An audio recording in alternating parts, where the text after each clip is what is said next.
Okay, so sorry, I'm not speaking Italian, it's not good enough. So I will continue in English and talk about how we can combine technologies of AI with nature, like animals, plants, and so on, to increase human happiness. And that's also what you see on this picture here, which the humans is a group of students from Japan that was participating more than 10 years ago at one of the COINS conferences, just like the one we had yesterday and the day before yesterday. And since then, we have developed many ways of working together and do what we like with people you like. Because in my view, it's a very simple recipe, and that's happiness. If you are together with, I call it your tribe, and have the opportunity to do the things that give you passion, then yesterday you heard about work and not wanting to work and not having jobs. I think the goal should be not having to work because you don't have to work. You do what gives you passion and then you have your happiness. So if we look at how we can get there, all of us want to be slim, fit, beautiful, and around people that make us happy. And the simplest thing is we buy new clothes. Beautiful clothes, that's a very short way of happiness because you have to constantly go and buy new ones and buy new cars and buy new, just a new airplane, a yacht as big as an airplane carrier. That's what you do when you are a billionaire. But the problem is happiness goes away very quickly and you just need more. So buying new things is not very sustainable. You can try to eat the best food on the world, it gets you fat. You can try to get nutritional supplements that make you slim, but again, it's not a very sustainable way to happiness. Or you go and get Botox and inject it to get away your wrinkles. Or if you have eaten too much food, you go and get Ozempic or Wegovy. And also, it gives you big restrictions. It's not the best way to happiness. If those three things don't work, you can go to the beauty surgeon and it will cut away the things you don't like. But if you look at some 60, 70, 80-year-old actors, they are not really humans anymore. They more look like zombies. So that's not the right way. The hardest way, and I think that's what I would like to talk about in this presentation, change your behavior. And that sounds very easy, and it's awfully hard. And this is just like how all good ideas are. They sound very simple, and they are very hard. And the people that have been at the COINS conference, they know what my recipe for being with people that you like is. It's be a bee. I'm very much inspired by the bees. They are great little animals, and and they are the role models for us. Because a beehive, the individual bees, they are really doing everything for the good of the hive, and they are also mostly peaceful. They are defending if you hurt them, but they don't never attack. Well, to be honest, even bees are not perfect. So if there is a beehive who doesn't have enough honey, and there is another beehive on the side who has a lot of honey, they might go and steal the honey from the other beehive. Nobody's perfect. Very human. That is very, so I still think the bees make, for me, their role model. And unfortunately, and we will come to that, there is other insects which are even more successful. That's the ants. If you look at the biomass, but if you look at the bees, they pollinate our food. And if there were no bees, we would have a hard time. I mean, I've seen videos of Japanese workers that climb the trees because they have no bees to pollinate the trees. And that's a very hard work. At Harvard, there's a project where we have artificial bees, and because they have killed all the real bees. And I think it's so much better to take care of the real bees, and even better if we can ourselves try to become bees. Now, how did I discover this bee-like behavior? And this is a story that Andrea and Francesca have heard many times, but I guess the others not. This, I don't know. I think the two of you are not allowed to answer who that person is. So I'm just checking the others, whether anybody knows him. His name is Tim Berners-Lee, and he's the founder of the World Wide Web. And for me, he is the perfect role model of a bee. And he very much inspired me to create the same network of intrinsically motivated people as he did. Why I'm so inspired of Tim, I met him in 1991. I was a postdoc at MIT.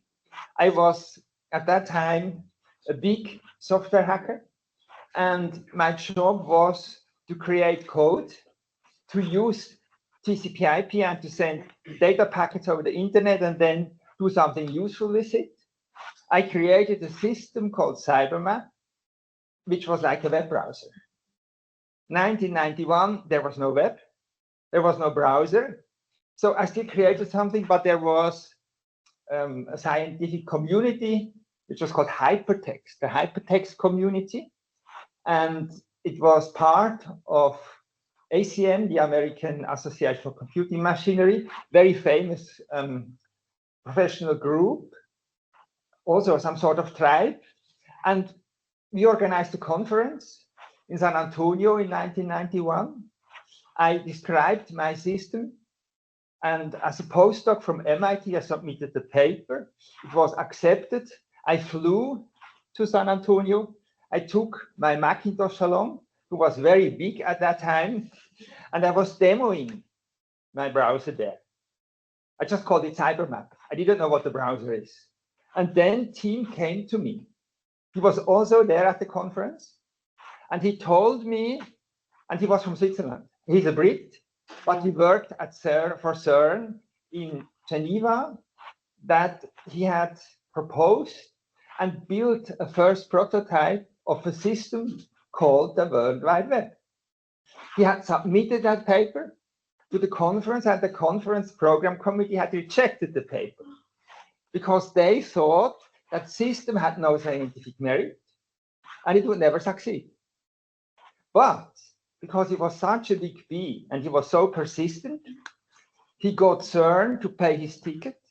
He brought along a second friend, Robert Gaillot, who was actually his boss, a Belgian, and they flew to San Antonio, and they went from one table of the people demoing their system to the other and asked whether they could put up a pile of papers, because their paper was not accepted in the proceedings, but he had filled his suitcase with hard copies. At that time, there was no web to share any data.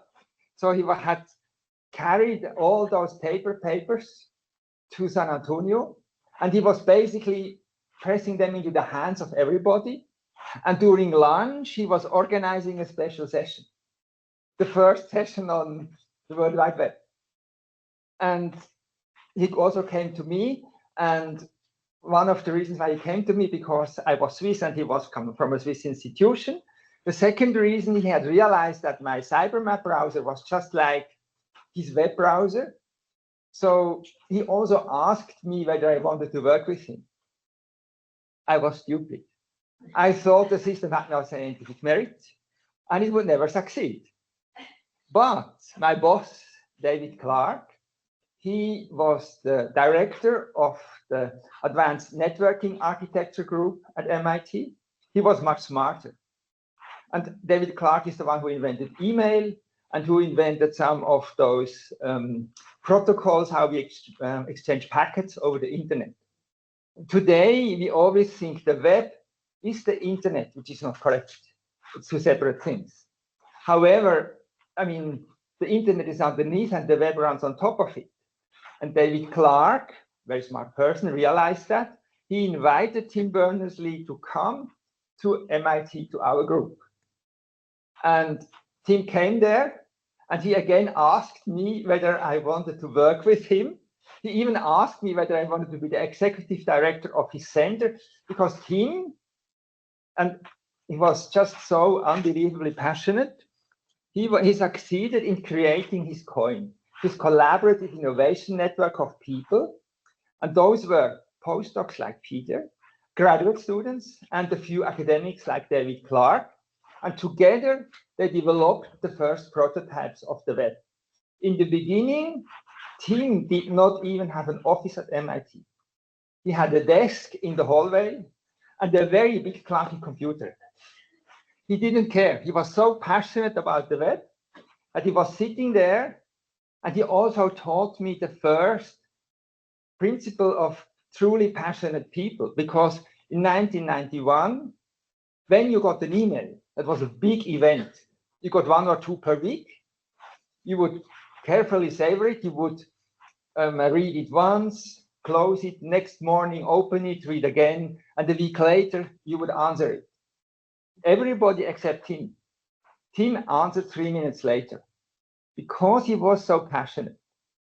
And so he taught me what the behaviors of passionate people are. And the ones who know me know that I also have this habit of answering emails very quickly, which I learned from Tim. So anyway, Tim wanted me to be member of his COIN. I was stupid. I thought it had no scientific merit and would never succeed. And I had to do real research to further my career. But there were others. So like Michael Dertouzos, who was the director of the lab for computer science. It was all 500 people working at computer science, the predecessor of what today at MIT is called CSAIL. And he helped Tim, because Michael Dertouzos also realized what a great idea the web is, to go and collect money from companies. So Tim left CERN and he became a research scientist, just like I have been a research scientist for a long time at MIT, and he built up the World Wide Web Consortium, and he was flying around the world and collecting a lot of money and building a group, and they convinced other people. So first he got the learning network, that's what I call the CLN, and then he got the interest network, and that's all of us who are using the web. And this is for me how all truly creative new products are happening and how they are spreading in the world. In this case, we had always a few other very smart queen bees, like Marc Andreessen, who was at that time an undergraduate student at the University of Illinois, Urbana-Champaign, and he was creating the first real web browser which was usable, called Mosaic, which became Netscape. So this is the history of the web. And this is also the history of how we get a great role model that can do unbelievable things. And now we come back to the bees, because what did Tim Berners-Lee do? He did what is called the waggle dance. And the waggle dance means touching other bees. And again, the ones who know me, I always want to turn on the webcam when we Zoom, because you need to touch with as many senses as possible other people. You are passionate and you want to convince them. And that's also why we have the COINS conference, which we just had the last 2 days. Touching other people means being close together and really convey your enthusiasm. And as we will hear later on with the trees and forest therapy, it's not restricted to humans. If you are touched by your cat and your dog, that's wonderful. And if you are touched in the forest by many trees, that's absolutely miraculous. And we will learn more about how the wonders of that thing work. What I will do in my presentation here, talk starting with humans, how the waggle dance, because this is the language of bees. And it's a real vocabulary.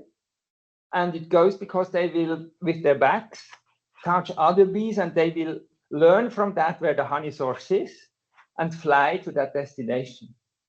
What Tim Berners-Lee did is exactly the same thing. And this is what I have been spending the last 20 years on, reading humans and their communication patterns and how you can convince others to join your coin. How are they communicating? I started out with email because that is very easily available.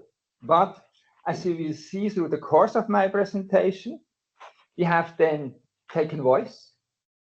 I mean, if you can interact with other people, sending a written letter is the weakest form of communication, which is an email.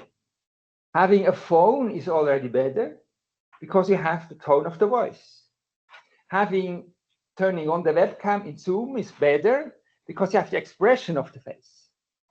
Being in the same room is the best because you can touch the other person. And there is also the smell, which, I mean, we think humans are animals of the eye, which is not correct. Our noses are actually quite good. We are just not aware of it. And we say you can smell a person, you cannot smell somebody, meaning you can stand it, you don't like him if you cannot like his smell. And we are not aware that this is really something that is influencing our feelings very strongly. So this is what I have been studying. And when I came back after my first 3 years at MIT, in the group of Tim Berners-Lee, I was for 10 years in industry, which was also a great learning experience for communication. And in 2002, I left industry and came back to MIT. And for the last 22 years, I studied communication. And I took email because at that time, 2002, that was the main means of communication.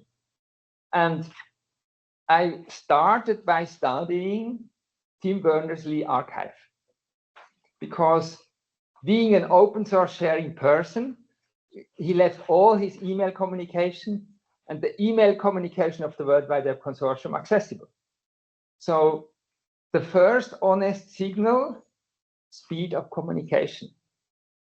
The more other people respond to you, the faster they respond to you, the more they respect you, and the faster you respond to everybody else, the more passionate you are.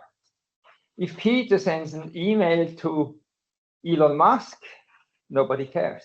If Elon Musk answers my email in 3 seconds, it's not Peter, but my name is Donald Trump. So that is a really true, honest signal. But there are others. There is what I call changing leadership, because coming back to the bees, if you always are the boss, the community will die. You need to have others that buy into your idea, and that's the sign of great leaders. They make themselves unnecessary, and they get the community that lives on after they are not there anymore. And I think Steve Jobs gives a great example, because 2 times he left Apple, and Apple was still thriving for a very long time. But talking about Apple, I'm not sure how long that will last, because at some point you need some really inspirational queen bees. And I think Tim Cook right now, he's just more of a conserving person and not yet the one with the very, very bold ideas. But rotating leaders or taking turns, balanced leadership, which means that everybody steps in and does what they do best and also gets the recognition. I call that sharing the sunshine. If you don't share the sunshine, community will never happen. So that's the rotating leadership part, which means that if somebody has a great idea, and then they, just like Tim Berners-Lee, infect others with that idea, like Marc Andreessen or Michael Dertouzos, they step back and they let others take over and become the leaders. And so now when I look at email communication, or more recently, when I look how people communicate with their bodies, because as I will tell later on, we have used many other technologies for studying interaction. For example, this smartwatch here has some software on it called the Happy Meter. And we started with sociometric patches, which is likely the smartphones that you wear around your neck. And they have some sensors. They have infrared, so that you see whether you are looking into each other's eyes, because if I'm talking to you while I'm looking here, it's not a very good idea. So it's very important to have eye contact, of course, depending on the culture. In Italy, you are quite close and you look into the eyes. If you do that with a Finnish person, they will think you are extremely rude. So they want 5 meters distance, and they look at your shoes and not your eyes. That's also part of accepting the other how they are. So with the Happy Meter or with the sociometric patches, we measure how close you are, because if you calibrate for culture, like in Italy, you are quite close. If you are in India, you are so close that the people is like that close to your nose. So it's really very culture specific. And then we can measure how well the community works and whether it's a really collaborative innovation network or whether it's just some superficial, not very well working group that is together. So this rotating leadership, because if everybody would have a badge, if all of you would have the app on your watch, which is in a sense much easier than the badge, because if I would have wanted to measure how well you interact, I would have had to give each of you one of those things around your neck, set it up, install it, and that's a lot of work. With the watch, it's simpler, but you need a smartwatch. And then you also need to make an app for each type of smartwatch. So it's a lot of work. But still, this is one way of measuring interaction. So if you have your GPS tracker and then you know how close you are, and if you have the accelerometer and you know whether you are moving your arms, which again you have to calibrate. In some cultures you are just here. In Italian cultures you are using your hands all the time. So it's very culture specific. But those sort of honest signals, they really give you away. And they will tell whether you are a queen bee or whether you are something else. Like an ant, for example. I will come to the ants later on. Because the world, unfortunately, right now is not yet full of bees. So this is one of my goals. Turning more people into bees, collaborative people, because that gives you the tribe of others that makes you happy. And they are more successful. And if we look at the behavior of most people, they are extremely competitive and they want everything for themselves. And ants, they are constantly out and raiding, and ants are fighting against other ants all the time. In ant hives, you are either for me or against me. Not like bees, where if there is no pollen, they just will go to the next flower and bring the pollen back. An ant will think the other ant is food. If they don't have the pheromone of the hive, the other ant is potential food. But if you look at that aggressive, competitive, hardworking behavior, there is many, many, many more ants on the world, also real ants, than bees. There, we don't really appreciate them as much as the bees. Perhaps we are unfair because they also clean up all the dead space. But taking the parallel to humans, I have heard that argument from hedge fund managers who say, we kill bad companies. I call them butchers. And that's why we need to basically take everything for us. But I'm still for the bees. So measuring honest signals and see how much a group works as a coin or a beehive, that has been my main research objective for the last 20 years. And another tool that we have developed to measure that, to change the behavior of people, to help them to change the behavior of people, is using AI to measure changes in your facial expression and compare that with personality profiles. Because if you think back to the first slide where I said the hardest part is changing your behavior. What you need is something, some mirror that tells you how beautiful you already are. And by beautiful, I'm not thinking of getting away the wrinkles and using the Botox, but whether you are already closer to a bee. And so that system here, it measures what I call the moral reflex. Because depending on your personal values, if you see a video of Donald Trump and you think he's great, you might smile approvingly. And if you don't share his values, you will be disgusted. If you see somebody slaughtering a pig, if you love to eat meat, you will be very happy. If you see somebody killing a pig and you like animals, then you will be disgusted.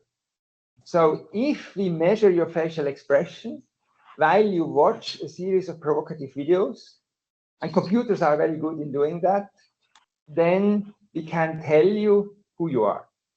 And so we are using all those metrics of psychology. There is the biggest, there's the Myers-Briggs test that a few of you probably know, which psychologists say is not scientific. So there is something else which is called 5-factor inventory, which measures what is called OCEAN: openness, conscientiousness, extroversion, agreeability, and neuroticism. And our system will tell you how much of a bee you, how open you are, or how non-agreeable you are, or how neurotic you are, by watching a video and having your face recorded. And I will come to that later on, but all of those systems are available and you can try them out. You can also measure whether you are a traditionalist, an authoritarian person, or benevolent, which means a kind person that, so, I mean, one is more the bee-like type, collaborative and trying to be kind with others. The other is more ant-like, very competitive. And ants usually like tradition because that gives them security. And they like authority. They like to be told what they have to do. This is also why in this personality area of research, it's well known that most people in the army or policemen, they like tradition and authority, and that's why they do what they do.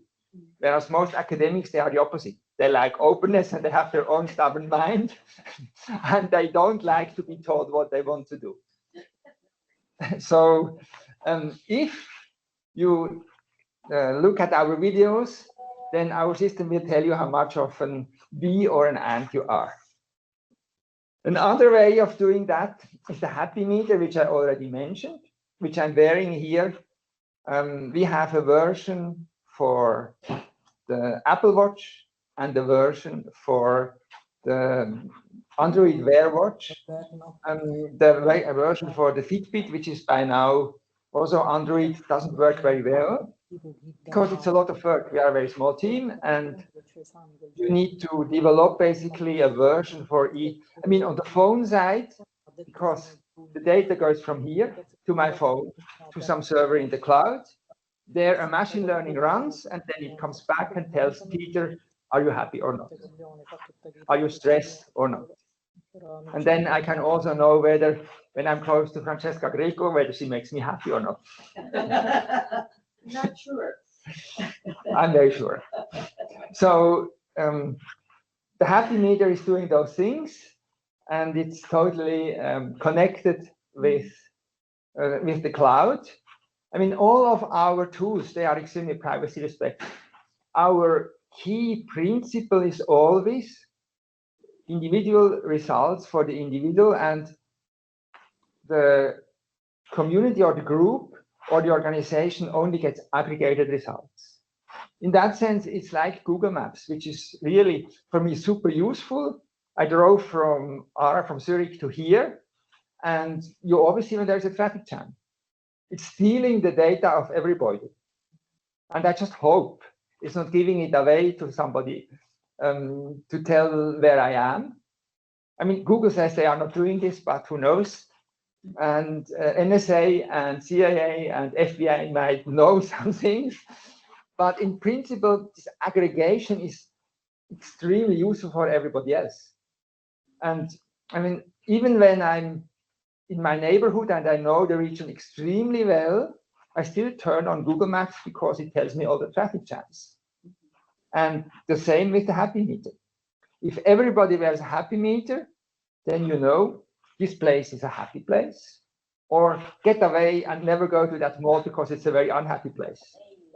So this is the sort of system, and it collects basically energy in my voice. It collects how I move my body. It collects my heart rate. And in the most recent version, also heart rate variability, because that is actually more interesting than just how much your heart beats. It also measures the weather forecast, because we have found out that 50% of our happiness is the weather. And so in our machine learning model, we also feed the weather forecast. And using those, and the light level is also a part of it, because most of the time when it's bright, you're happier. Sometimes you're happier when it's not so bright. It depends really on the context, but that's the beauty of machine learning. So Francesco Kripa gets a model, Andrea gets a model, Francesco Greco gets a model. Everybody has their own individualized model. And so you get the prediction of how happy you are. And if other people are willing to share their happiness data, we have a system, it's a bit like Facebook, where you can choose who you want, but the people working with me are very privacy obsessed. So basically you only see an avatar, and it shows you the chosen name, and then you can decide whether you want to connect with that person. And if the two people are connecting, then they will share each other's happiness. And then I really know whether Andrea makes me happy or not. So that's the happy meter. We have created a new game which we just tested yesterday, and it's still in development, to see how much of a bee you are, how much you have collaborative or competitive, or there's a third category which I haven't come to yet. I will come to it later, which is totally exploitative. I call the leech, the bloodsucker, the hedge fund manager, cryptocurrency investor. I mean, I'm a bit prejudiced in that regard, and there are always exceptions to the rule, but by and large, I found that most people from the profession, so for example, coming back to the trees, gardeners and people working in flower stores, they are usually very friendly, very harmless, very kind. And when you are in a butcher shop, they are perhaps not that much, but the most exploitative people, car salesmen, they always just want your money and sell you the biggest possible car, or cryptocurrency, which is even worse, because they say really nothing, just a digital number to take your money. So this become game, you play a game by swiping left and right, just like in Tinder. But what it really does, based on your answer to some story, it computes your personality characteristics, and then it aggregates those to, I call them personas of bees and or leech. So that's the become bee. And now I come to my absolute favorite, measuring plants. So what you see here, this is a video which is now already 5 years old. When we started at MIT, I connected that little box that you see here on the table, which takes the brainwaves of the mimosa plant to a computer, and it basically tracks how I move my body. And we were really wondering, why is the plant responding to the human body? Why should it even care about the human? And the answer is, and we are still trying to figure that one out, but there is a lot of research that has found out that plants actually are very good in recognizing electrical fields and magnetic fields. And your heart is also a sender of an electric field. And so we measure the perception of the plant of the electric field of the heart. So we see how that oscillates, and my heart beats differently when I'm happy to when I'm unhappy, as we have shown with the happy meter. And actually, and I call that new system the Biolingo, because it's basically using AI to translate the language of plants to humans. And by now we have tried in many ways to understand what the plant is doing. I became the torturer of plants, just burning the leaves with some fire, and you can tell that. And the plant brain spikes because the system we are using is in the millivolt range, 0 to 5 millivolts. And we have also to find out what's the frequency of the sample rate.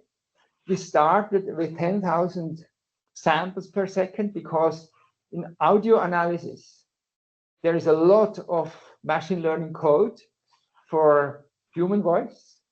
And we could use that and change it to make it work with the plant brain waves.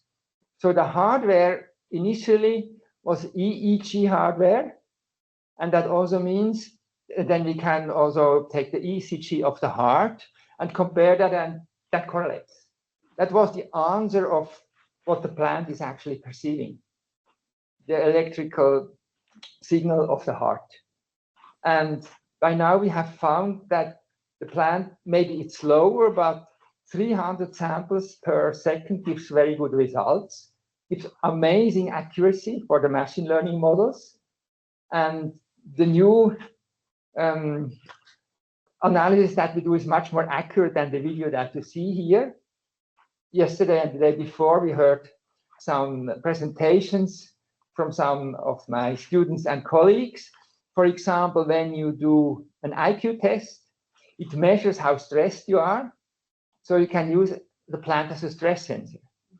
Or for sleep tracking, you can put a plant on your bedside table, and it will measure the quality of your sleep. So, our explanation why the plant is doing that, because it wants to know if a cow or another animal comes and eats it. Because then, and that's a theory, it can shut down the system just before it's chewed off, and then it will regrow. In that sense, plants are really A, amazing, and B, very different from animals. Because animals, if you chop off my head, I'm dead. A plant, if you chop off the head, it just regrows. So in that sense, they are totally amazing. So how are we putting together all those pieces? Now I'm coming back to the humans and how we can increase human happiness. We are using a framework of positive psychology that some of you might know. It's called PERMA, where we measure, and initially it was done by self-assessment surveys. How positive are you feeling? The positive emotion. How engaged are you in what you are doing? It's called the flow. And that entire PERMA framework was actually created by the two founders of positive psychology. One is Martin Seligman, and the other one is Mihaly Csikszentmihalyi. I can only pronounce the name because I have been mentioning it like 1,000 times in all my presentations and my teaching. But I mean, they are very amazing individuals, the two. Although Mihaly Csikszentmihalyi passed away a few years ago at the end of COVID, but they measure how much in flow we are. And then the quality of our relationships, because it's impossible to be happy when you are a Robinson Crusoe and you are on a single island. At least you need some dog, but much better another human being. Find what you like and do it with people you like. That's the simple recipe. And it needs to give you meaning. That's very important. And there is two ways of meaning, as I just have shown before. You can get Botox, buy new boats or new cars. You can get beauty surgery, all of those fleeting external ways, or you find it in what you do. And it gives you meaning and you change your behavior. And that's our goal, and that's what our apps are trying to do. And the last one, you also need love. I mean, they chose that it's recognition or being accepted by others how we are. They call it achievement because then you can get the acronym PERMA, which is easy to remember, or you can also call it accomplishment. But you need others that say, yes, Francesca, you're great. I really admire you. I think it's wonderful what you are doing. This is true, by the way. But if you have nobody who says that, you are not happy. So those are the 5 things. And we have done big experiments to collect machine learning data to actually build models that identify your PERMA and how you can improve that. This is a picture of an experiment we did at MIT 3 years ago. It was 90 students in 22 teams for a week. And they were doing real projects. They had a plant on their table that was measuring the plant frequency. They had a 360 camera on the table that was measuring their facial expressions. They were wearing the happy meter, and they had a microphone. So we got all the signals. And so and we have, by the way, also done experiments where we put plants into jazz orchestras and into the audiences of orchestras to measure happiness, because we first need to calibrate the system. In this case, we could calibrate it because the students every evening filled out the PERMA survey. And then we know what mix of happy meter signals, face expressions, plant signals, and speech patterns increase your PERMA. And it turns out being nice is nice, being honest is better. And I call that also emotional roller coaster. And that's also why in my presentations I have occasionally some shocking videos to wake people up, make them frustrated, make them surprised. In my classes, when I start teaching my course, I always say, no pain, no gain. And I will give you a lot of pain in the beginning. And in the end, you get a lot of gain. It seems to work because they still come to the conference afterwards. I mean, the metrics you see here, they just show that it actually goes up.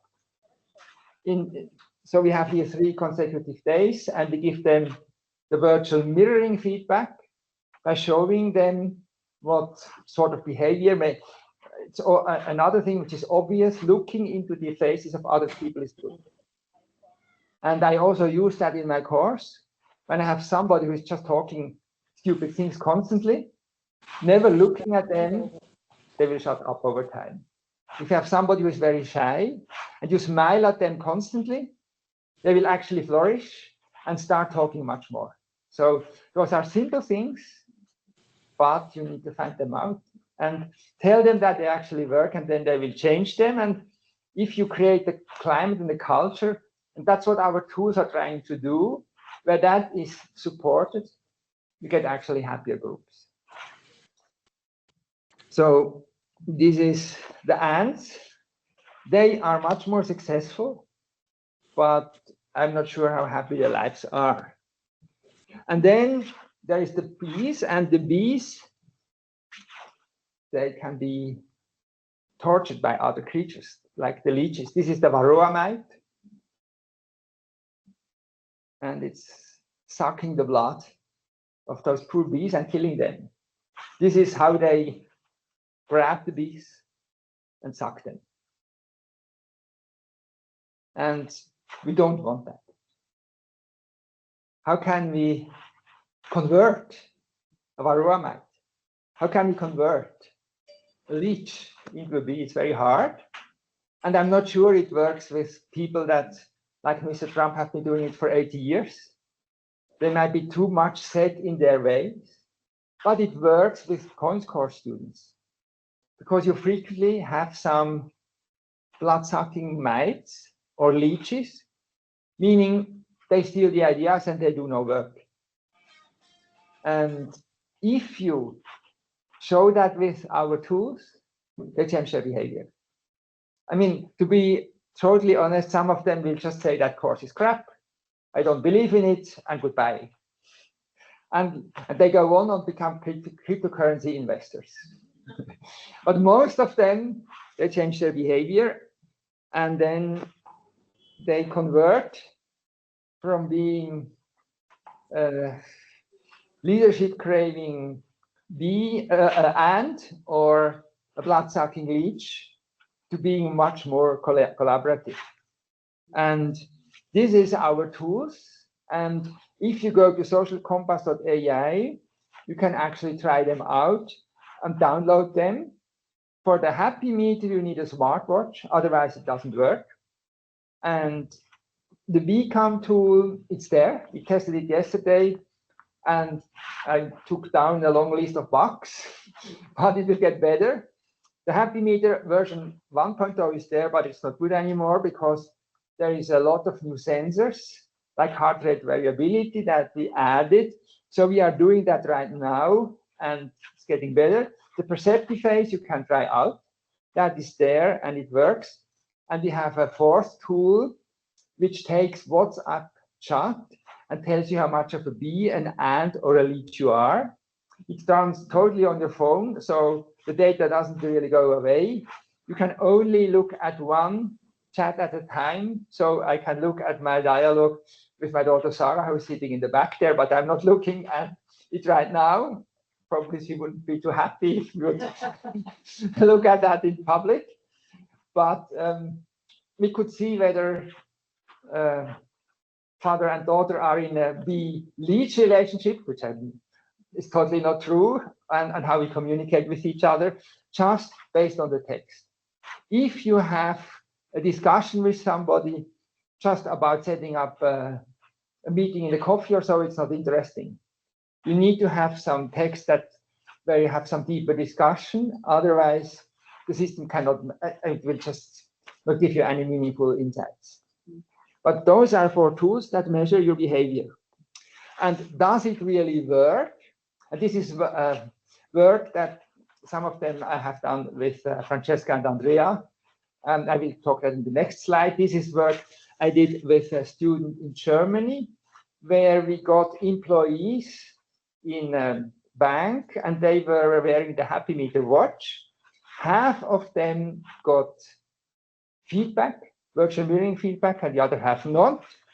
And if you look at the results, you can see that if you get feedback, if you know that when you start early in the morning, you are always unhappy, you can change the behavior and say, okay, I will start at 10 and work until 6 instead of starting at 8 and work until 4. Or you will know that Peter always makes Francesca unhappy when he comes in the office, and then Peter can smile more when he comes in the office, changing the behavior. So in this experiment, that was 3 months of an experimental group who were having the feedback with the watch, and the control group who only got the watch but no feedback. He showed that the feedback really worked. This one, Andrea will know the picture because he drew it, is a very large consulting company with 90,000 employees, which works for 300 customers. And they measure customer satisfaction with something called Net Promoter Score. which will tell how happy the customer is by just asking them.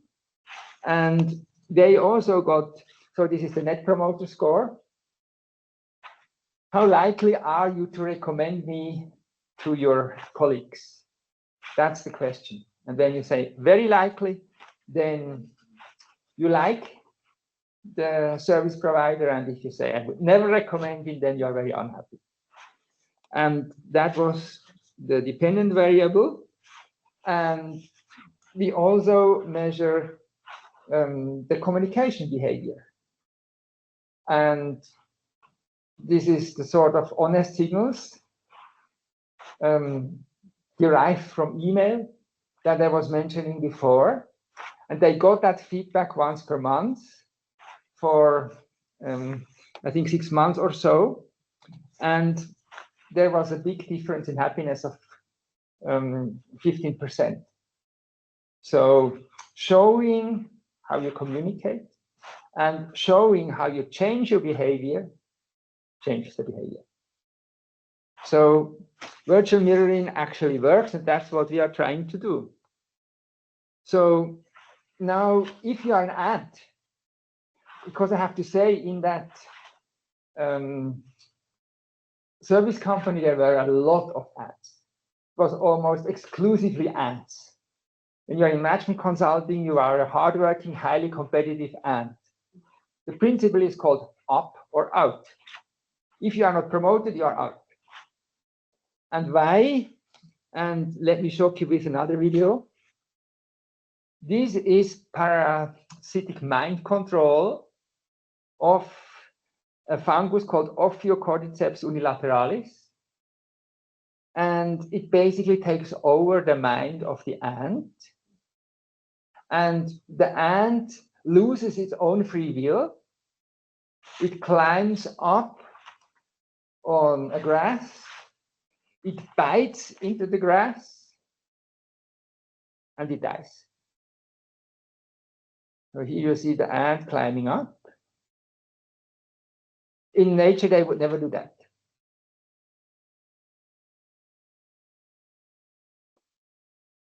And it's called the death grip.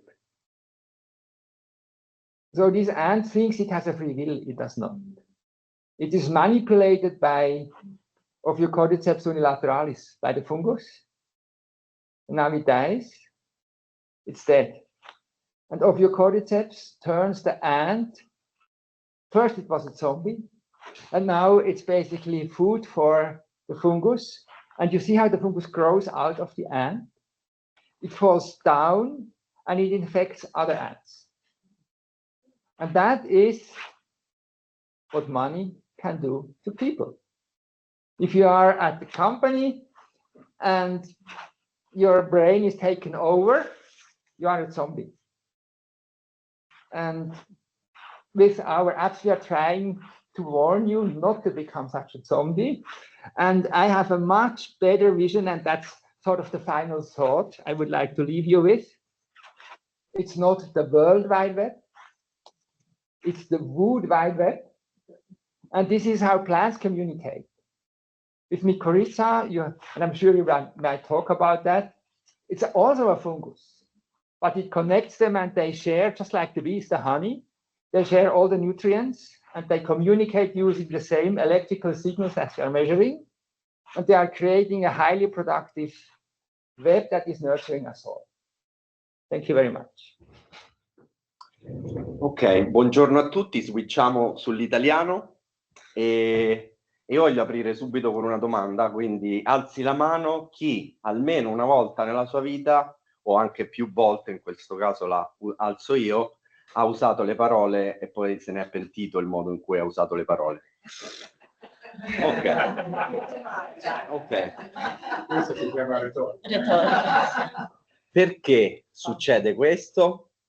Perché spesso diamo troppo poco peso alle parole che usiamo. Ci scordiamo che le parole, in realtà, quando è nato il linguaggio, erano qualcosa di magico. Non tutti usavano le parole o abusavano delle parole come ai giorni nostri, ma quando il linguaggio si è sviluppato, nei primi tempi si conoscevano poche parole e queste parole erano preziose, erano potenti, venivano usati dagli stregoni per parlare con gli dei, venivano usati nei rituali di guarigione. Allora, Freud nel 1938 ci ricorda che le parole ai giorni nostri hanno mantenuto molto di quel potere magico.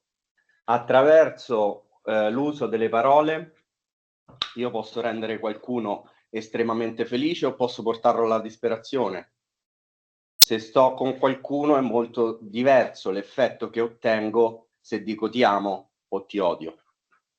Quindi abbiamo un po' perso l'idea che le parole, quando studiamo la comunicazione, andiamo a dire il messaggio, il disturbo, ma ci perdiamo il concetto di dire le parole hanno un effetto pragmatico, cioè le parole possono modificare i comportamenti. Io comunico e il ricevente, per via della mia comunicazione, si comporterà in modo diverso. È un po' come la storia abbastanza nota, probabilmente molti di voi la conoscono, dell'uomo non vedente che si trova fuori da un grande supermercato, ha il suo berretto e sta chiedendo un'elemosina e ha questo cartello nelle sue mani. In questo cartello è scritto: per favore aiutatemi con un'offerta perché è difficile per me trovare lavoro. Quest'uomo raccoglie un po' di offerte, ma non in modo soddisfacente. È solo nel momento in cui quel cartello cambia, quel messaggio diventa: oggi è il primo giorno di primavera ed io non posso vederlo, che quel berretto si riempie molto più velocemente. Stesso prodotto, se parlassimo di marketing, stesso, diciamo, call to action, ma un modo diverso di comunicare, quindi un modo diverso di ottenere dei comportamenti. Allora, nel libro Ricerche / libro che vi presentiamo oggi, il libro che ho scritto con Francesca, parliamo proprio di questo, cioè iniziamo a parlare dell'effetto pragmatico della comunicazione e di come strutturare i pattern e le iniziative comunicative per cambiare i comportamenti. E ci siamo resi conto che per guidare un cambiamento efficace, un cambiamento difficile tradurre in italiano, ma di significato, cioè che porti valore, che faccia funzionare meglio individui, gruppi e imprese, sia nel business che nella loro vita personale, per veicolare questo cambiamento 5 sono gli step fondamentali.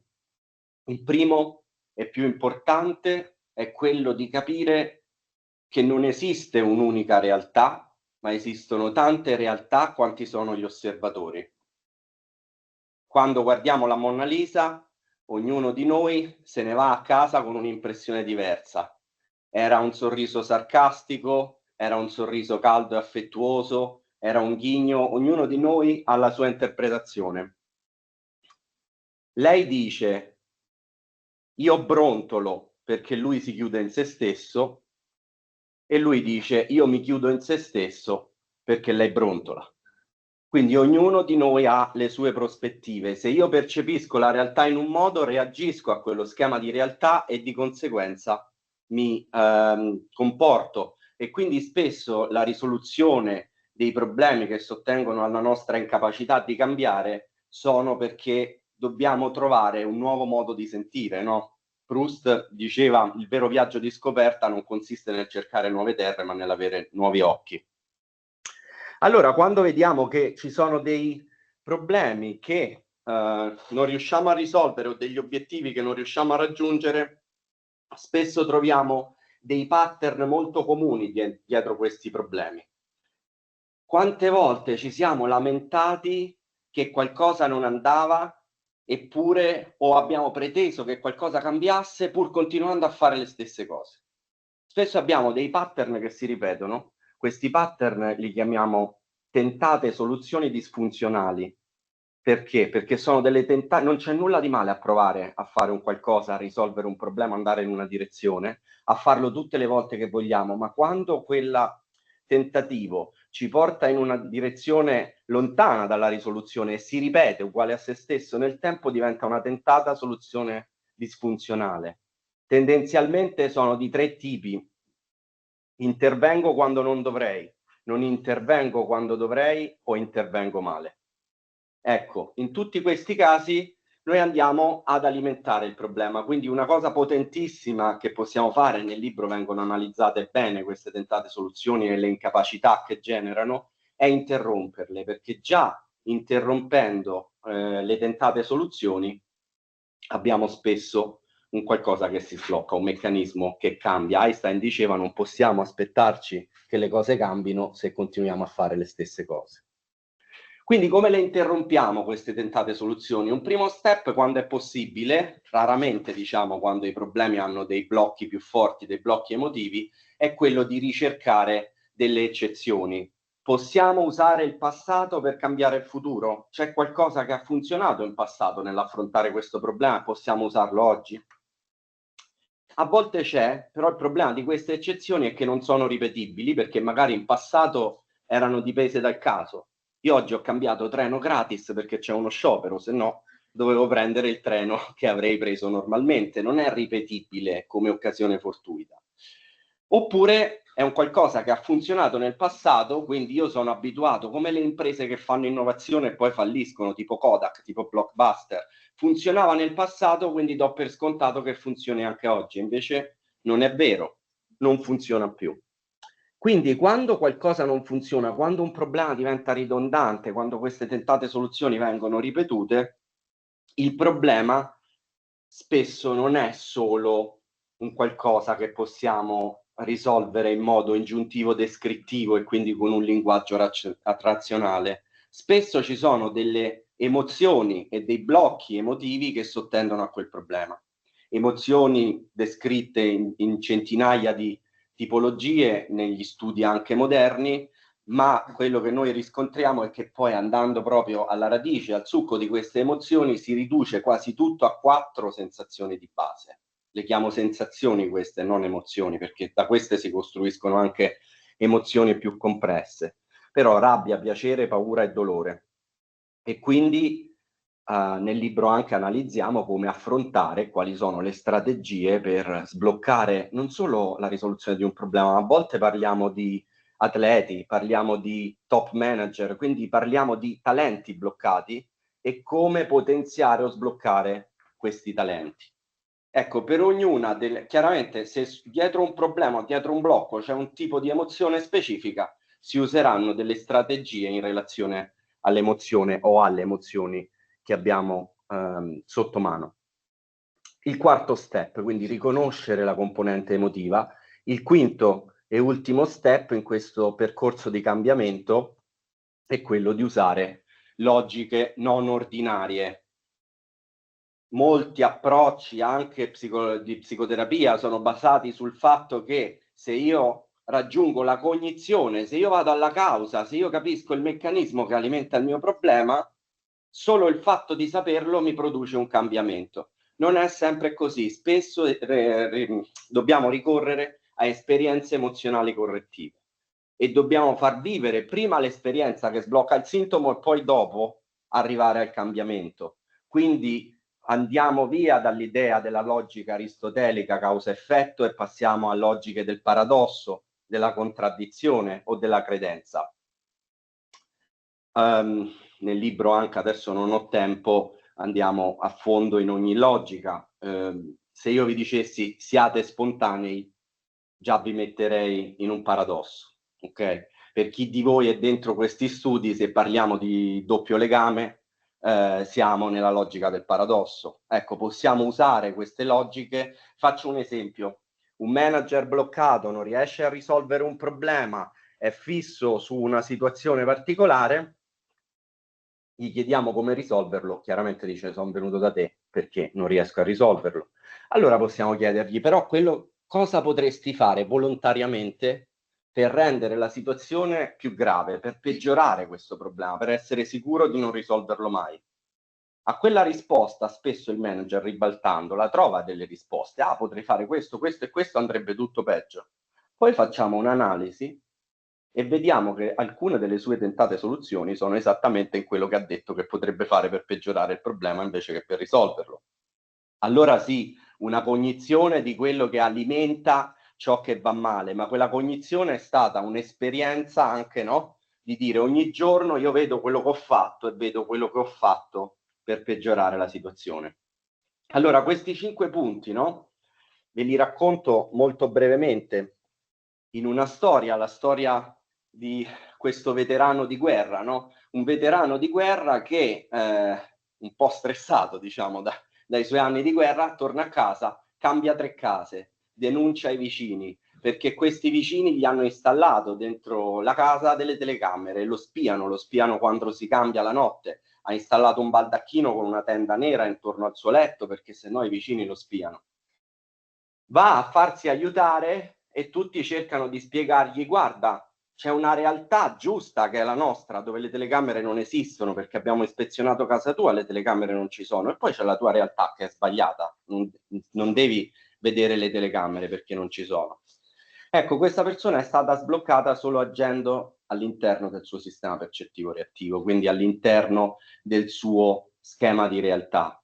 Quello che gli è stato detto è: certo che le telecamere ci sono, però ci sorprende che tu, pur essendo un veterano di guerra, non riesci a neutralizzare 3 telecamere in casa tua. Quindi sono state elaborate delle strategie con questa persona, magari non l'idea che aveva avuto lui di sparare negli angoli della casa dove c'erano le telecamere, ma comprare dei faretti di 400 watt che, puntati contro queste telecamere, li avrebbero messe fuori fuoco. Quindi accettazione del sistema percettivo reattivo, entriamo nello schema di realtà, analizziamo le tentate soluzioni: denunciare i vicini, cambiare casa, non hanno funzionato. Ragioniamo che emozione c'è alla base di quest'uomo, una paura, no? Lavoriamo sulla paura, e quando quest'uomo viene nei successivi incontri non facciamolo rilassare e dire: ah vabbè, ha messo i faretti, adesso li puoi spegnere. No, sta attento, perché adesso si daranno i turni e non aspettano altro che tu spenga i faretti. Anche quando non ci sei, se non spegni i faretti, con le telecamere studieranno altri punti di casa dove nascondere le altre telecamere. Ecco, guidando l'uomo in questi passi, quello che si è ottenuto è di produrre un cambiamento all'interno del suo schema di realtà, e quindi l'uomo poi si è reso conto da sé che queste telecamere non c'erano e si è andato a scusare con i vicini.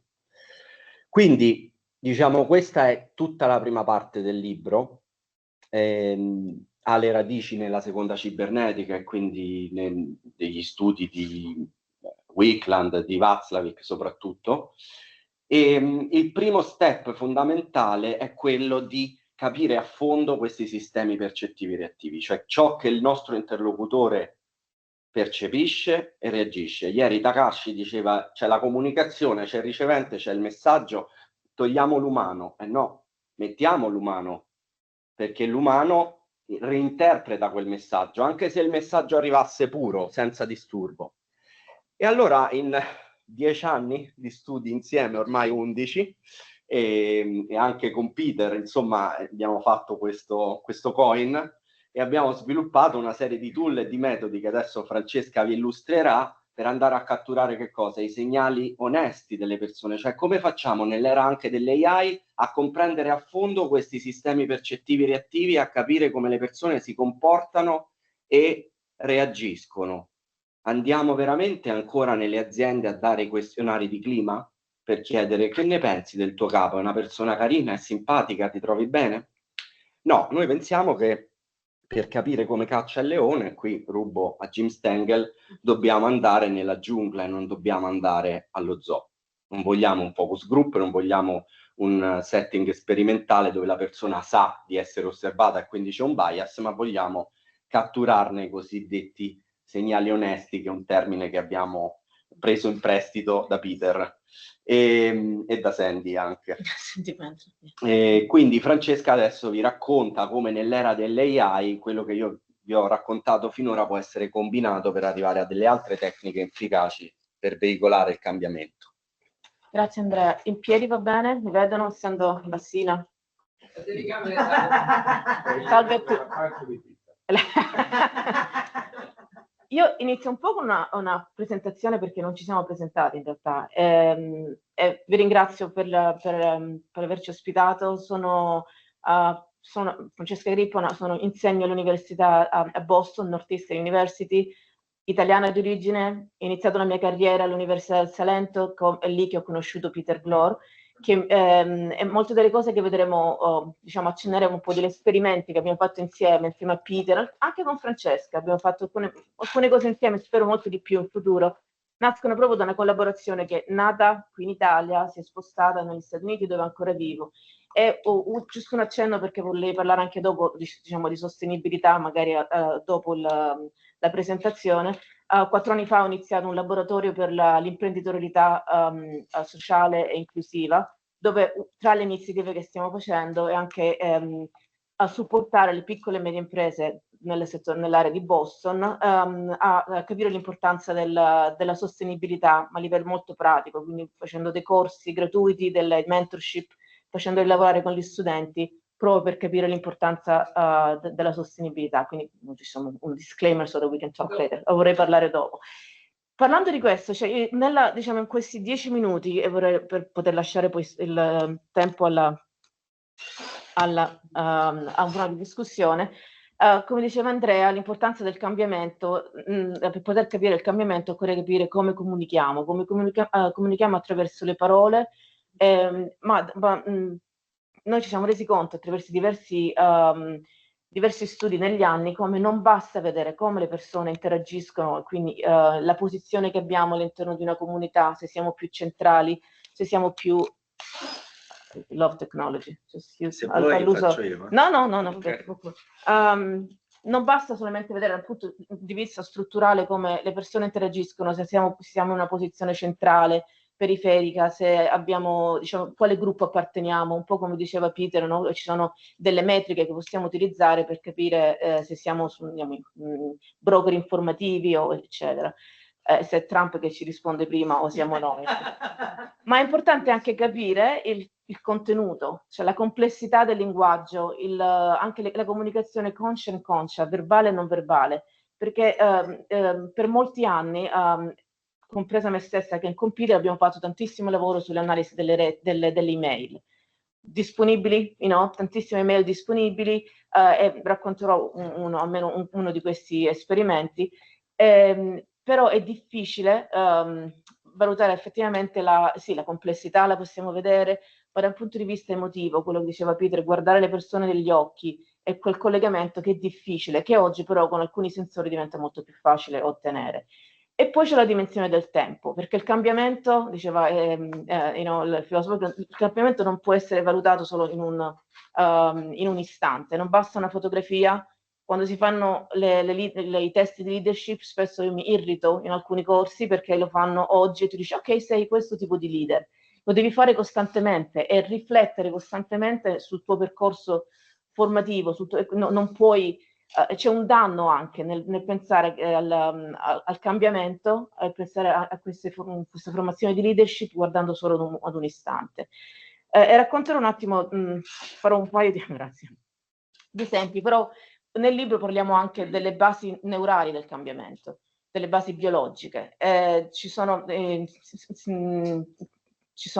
Jacoboni, uno dei, diciamo, che tra l'altro è un italiano che però è in California, che è in California, che ha sviluppato insieme ad altri questo concetto dei neuroni specchio, chiamiamolo, che vengono chiamati anche neuroni dell'empatia, perché in maniera molto generale sono quelli che ci aiutano, cellule cerebrali che ci aiutano a imparare da bambini, a imitare i suoni, a imitare quello che vediamo, ma dal punto di vista del cambiamento sono quelli che ci permettono di entrare in una stanza, vedere gente che sorride, vedere, diciamo, reagire ad rispecchiarci in quello che vediamo. E in un certo senso creare più dei bees, no?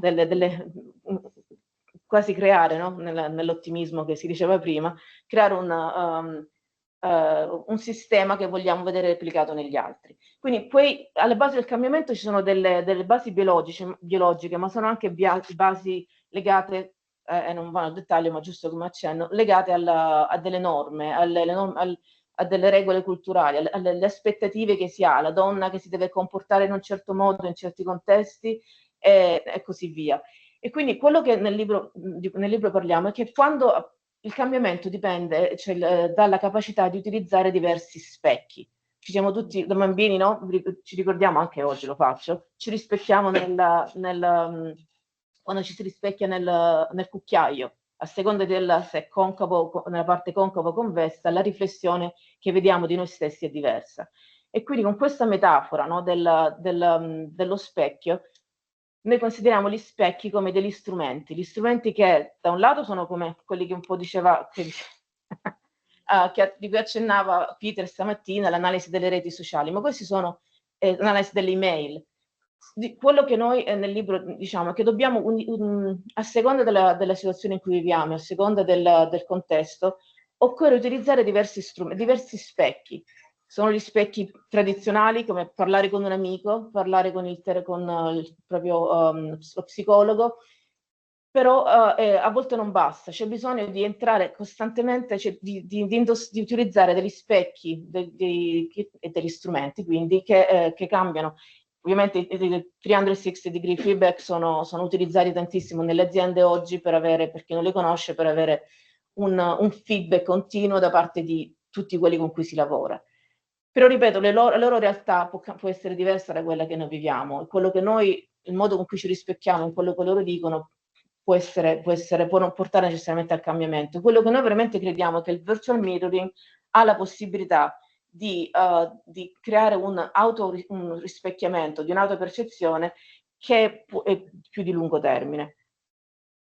Un esempio di email network analysis che abbiamo fatto è con Peter, parlando anche di quell'azienda multinazionale. Abbiamo utilizzato per 18 mesi, abbiamo analizzato e aiutato le persone a capire, a visualizzare le proprie reti sociali dal punto di vista delle email. E una tra le tante cose, Peter ha parlato di un esempio del rispecchiamento. Un altro elemento che è uscito molto interessante da quello studio, che su 18 mesi 111 persone, 111 manager hanno lasciato il posto di lavoro, hanno abbandonato il posto di lavoro, sono licenziati.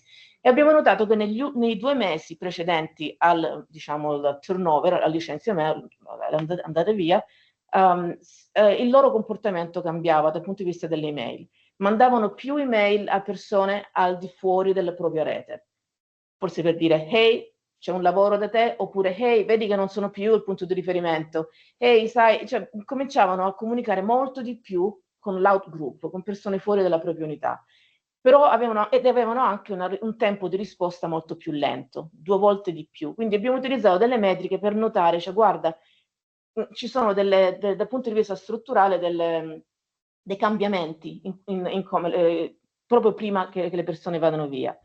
Dal punto di vista etico si arriverà al punto di come possono essere utilizzati. Ci sono anche degli esempi degli orrori di come questo potrebbe essere utilizzato. Wearable device, Peter ha accennato, io volevo solo utilizzare un esempio. Un esempio fatto in ospedali negli Stati Uniti, ma dove questi strumenti, come diceva, che permettono di vedere quanto si parla in maniera veloce, se si è agitati o se si sta interrompendo gli altri o se si sta parlando di più degli altri. Hanno aiutato per esempio a capire come le infermiere tendevano a parlare sempre di meno dei dottori. I dottori maschi interrompevano molto di più e erano più dominanti nell'interazione. Quindi ha permesso un po' al team di professionisti della salute di capire qual era l'impatto delle interazioni e anche della gerarchia. E poi un ultimo esperimento che, vabbè, giusto per cambiare, un esperimento che volevo discutere è quello fatto con uno spin-off dell'MIT, del Media Lab. L'azienda non esiste più, Riff Analytics doesn't exist anymore, però quello che hanno fatto, hanno utilizzato un sistema di videoconferenza dove, con degli strumenti appunto di AI, praticamente quello che gli studenti vedevano. Abbiamo fatto un esperimento con un gruppo di controllo e il gruppo sperimentale. Gli studenti venivano esposti a questa interazione, gli si chiedeva, ok, durante il semestre interagisci con con questi gruppi di studenti. E molto semplicemente nella videoconferenza gli studenti potevano vedere se c'era una rete, se il pallino che rappresentava loro, si avvicinava più a se stesso, voleva dire che stavano parlando molto di più, dominando l'interazione. E se si avvicinava a te vuol dire che stavi tu parlando molto, se si avvicinava ad Andrea vuol dire che era lui che dominava la comunicazione. con un po' di riflessione durante, diciamo, abbiamo notato che più venivi esposto a questo mirroring, a questo rispecchiamento, e più gli studenti cambiavano nel tempo, non in maniera radicale, ma tendevano ad essere più bilanciati nella comunicazione, perché quasi erano spaventati da vedere quel puntino che si avvicinava a te per dire oh, sto parlando un po' troppo. Ovviamente dipende molto dal contesto, se lo facessimo adesso il pallino sarebbe proprio qua, perché sto parlando solo io. Però in un contesto di stimolo della creatività, di stimolo dell'innovazione, c'è bisogno di un bilanciamento e quindi c'è bisogno di quel pallino, diciamo, che in questo strumento che vada in diverse direzioni, in modo che diverse prospettive possano emergere e che veramente il cambiamento e l'innovazione venga supportato. Non so, a tempo? Un paio di slide per finire. Nel libro parliamo anche un po' di come l'intelligenza artificiale abbia una doppia funzione diciamo, di distruzione creativa, come direbbe Joseph Schumpeter, distrugge in maniera creativa perché crea delle regole del gioco un po' diverse. Per un manager che vuole introdurre, che vuole facilitare il cambiamento all'interno di un'organizzazione, però l'intelligenza artificiale rappresenta anche un'opportunità di, ovviamente, non solo di creare più efficienze, no, all'interno dei processi, ma che è la parte più di cui si parla oggi, perché poi abbiamo visto come Apple e tante altre aziende stanno licenziando per la riorganizzazione e dei processi in base alle AI. Però l'AI anche rappresenta quindi sia come un enabler del cambiamento, un facilitatore del cambiamento, ma anche un'opportunità per aiutare il manager a capire come comunico quello che voglio comunicare magari in diversi paesi in cui vado. Se devo comunicare una nuova vision, una nuova strategia al mio gruppo che si trova in Germania piuttosto che in Corea del Sud, l'intelligenza artificiale permette di personalizzare, questo è solo uno degli esempi, di personalizzare il messaggio.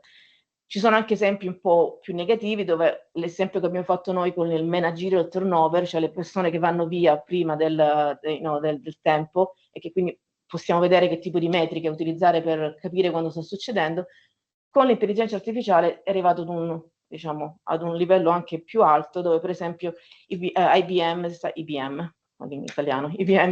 utilizzando dei meccanismi per capire chi sta per andare via.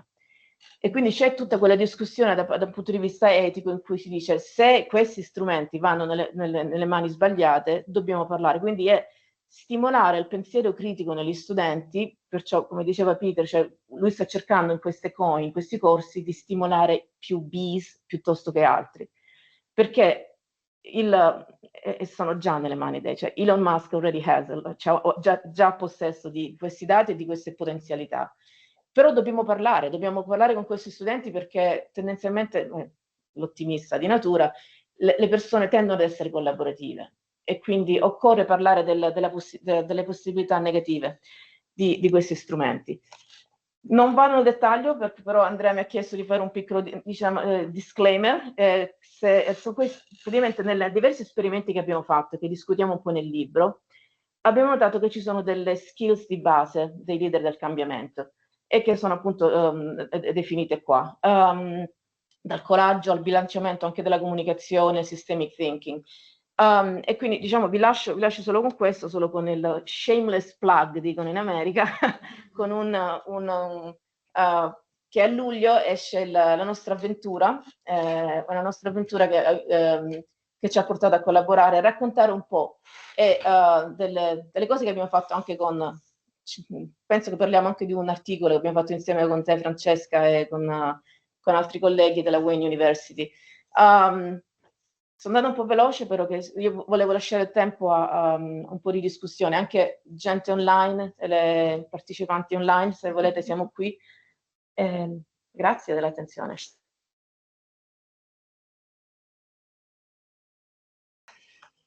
Allora, c'è rimasto una mezz'ora, quindi cercherò di essere rapido. Grazie anzitutto a Francesca e Antonella per il loro invito. Quello che vi presento oggi è un progetto, purtroppo ancora quindi in fase progettuale, che speriamo possa essere approvato dalla Regione Calabria, ed è uno studio di valutazione che riguarda, come leggete dal titolo, il potenziale terapeutico e la qualità percepita della medicina forestale per la promozione della salute e del benessere. Il mio intervento si articola in 3 punti. C'è qualcosa che non va? Sta vicino questo perché non parli molto alto e Allora, quindi vorrei aspetta, che ti sentissi. se mi allungo il microfono così si sente meglio. Ah, ma hai spento il microfono, ecco perché. Non è quello, è questo, vedo quel piattino che ti ho messo più vicino al posto. Ma questo funziona. Quello non serve. Ah, non serve? Ah, va bene, va bene. Allora, stavo dicendo, il mio intervento sarà diviso in 3 parti. Prima di tutto spiego un po' che cos'è la medicina forestale, poi collocherò la medicina forestale dentro il contesto in cui io l'ho affrontata e ho cercato di contestualizzarla, cioè il Parco della Sila, il Parco Nazionale della Sila in Calabria, e infine vi parlo appunto dello studio di valutazione. Partiamo quindi dalla medicina forestale, che è la versione, diciamo, scientifica contemporanea di, non so se si legga, questa antica pratica che risale al Medioevo. Medioevo è un concetto eurocentrico, perché il nostro Medioevo coincide con un'epoca di pieno sviluppo invece delle società e delle economie asiatiche. Il Mar della Cina era il centro del mondo, non a caso il nostro Marco Polo ha deciso di fare il suo famoso viaggio, e forse oggi lo sta tornando ad essere, molto probabilmente dopo il declino dell'impero americano.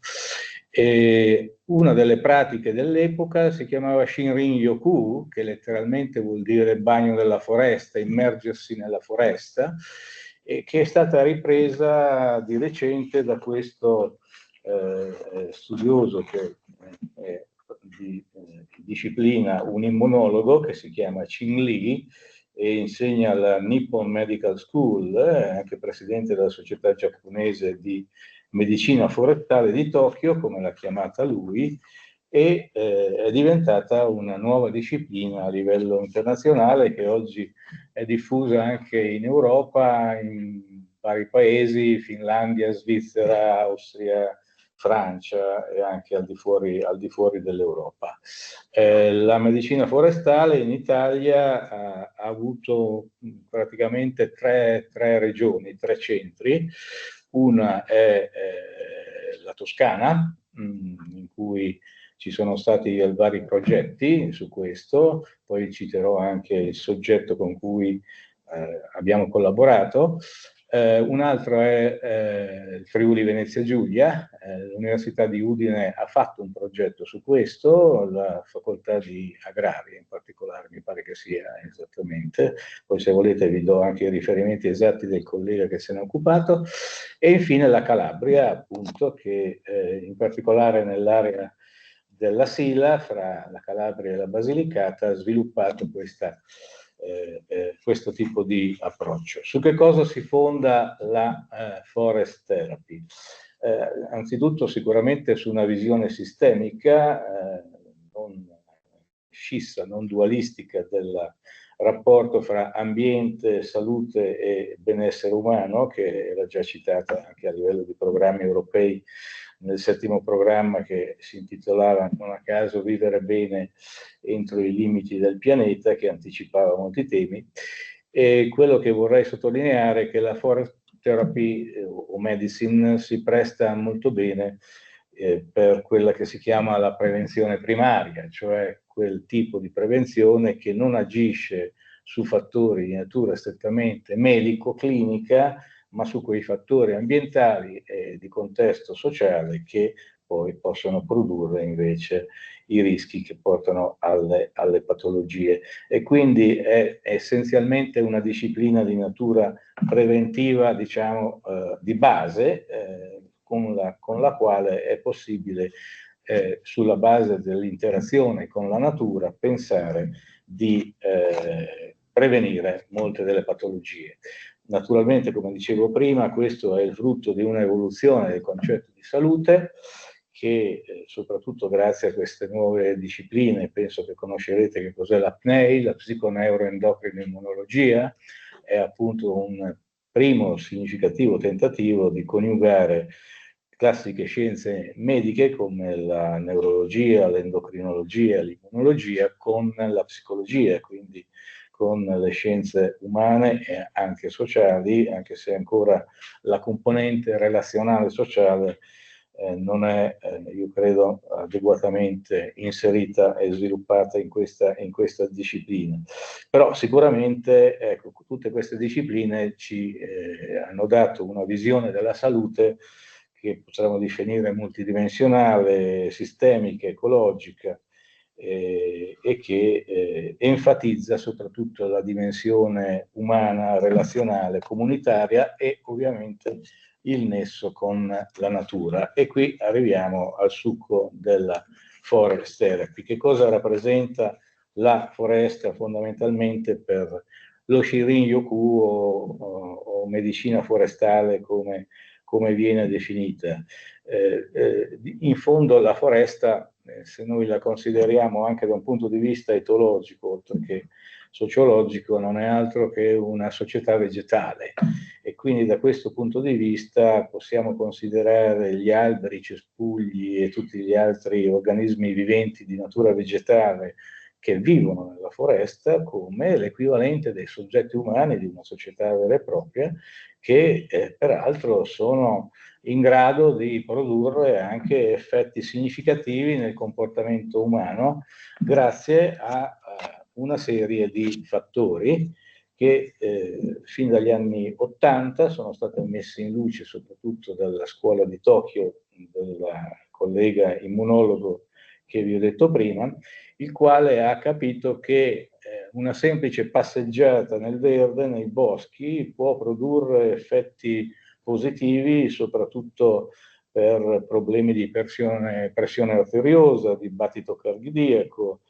di colesterolo, di depressione, di rabbia, di perdita di energia, astenia, ma anche recupero della creatività e più in generale anche ovviamente una migliore ossigenazione, per non parlare poi del potenziale aumento che il camminare nella foresta produce nell'aumento delle cosiddette cellule natural killer, cioè quelle che servono a combattere. Professore, mi scuso se la interrompo da casa, non so se mi sentite, volevo solo informarla che le slide da casa sono ferme alla prima.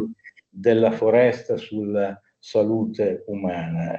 Il segreto ci hanno spiegato i botanici e su questo poi eventualmente vi cito un paio di pubblicazioni anche in italiano, è legato al fatto che gli alberi emettono, assieme anche al suolo, degli oli essenziali contenuti nel legno della corteccia che sarebbero nocivi per i parassiti e per gli insetti, ma sono invece di grande effetto terapeutico per l'uomo. E quindi da questo punto di vista, poi gli daremo anche un nome preciso, però per farvi capire come tutto questo può funzionare, sicuramente implica una pratica che deve in qualche modo consentirci di percepire gli effetti positivi di questi oli. Solitamente questa pratica consiste nel fare anzitutto un po' di stretching e di rilassamento e nel respirare profondamente attivando tutti i sensi. Quando ho fatto una passeggiata nel bosco, la prima cosa che ci hanno insegnato coloro che ci facevano da guida in questa disciplina è quello di mettersi in ascolto e di aprirsi, quindi sicuramente non girare col telefonino acceso, questo è il primo consiglio, di spegnerlo, e poi di mettersi in una posizione assolutamente ricettiva.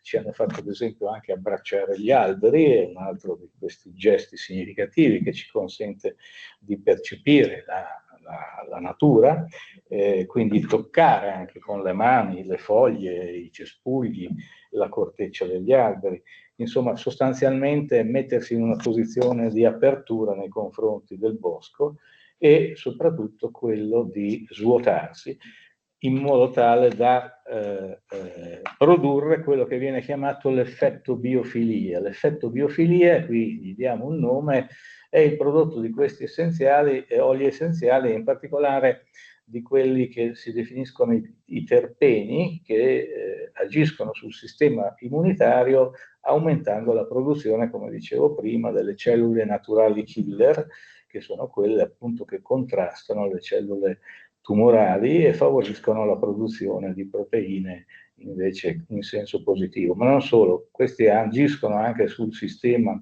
ormonale e contribuiscono ad abbassare i valori del cortisolo e della noradrenalina, e questo ci consente di diminuire invece lo stress. Quindi il tutto produce, vedete, una serie di benefici per quanto riguarda problemi come gli stati d'ansia, l'aggressività, la spossatezza, la pressione arteriosa, la lucidità mentale, la frequenza cardiaca, l'attenzione sul lavoro, quindi sulle attività che noi svolgiamo, ma c'è anche una diminuzione della glicemia nel sangue, il contrasto dei disturbi del sonno, l'attivazione del sistema parasimpatico, eccetera, eccetera.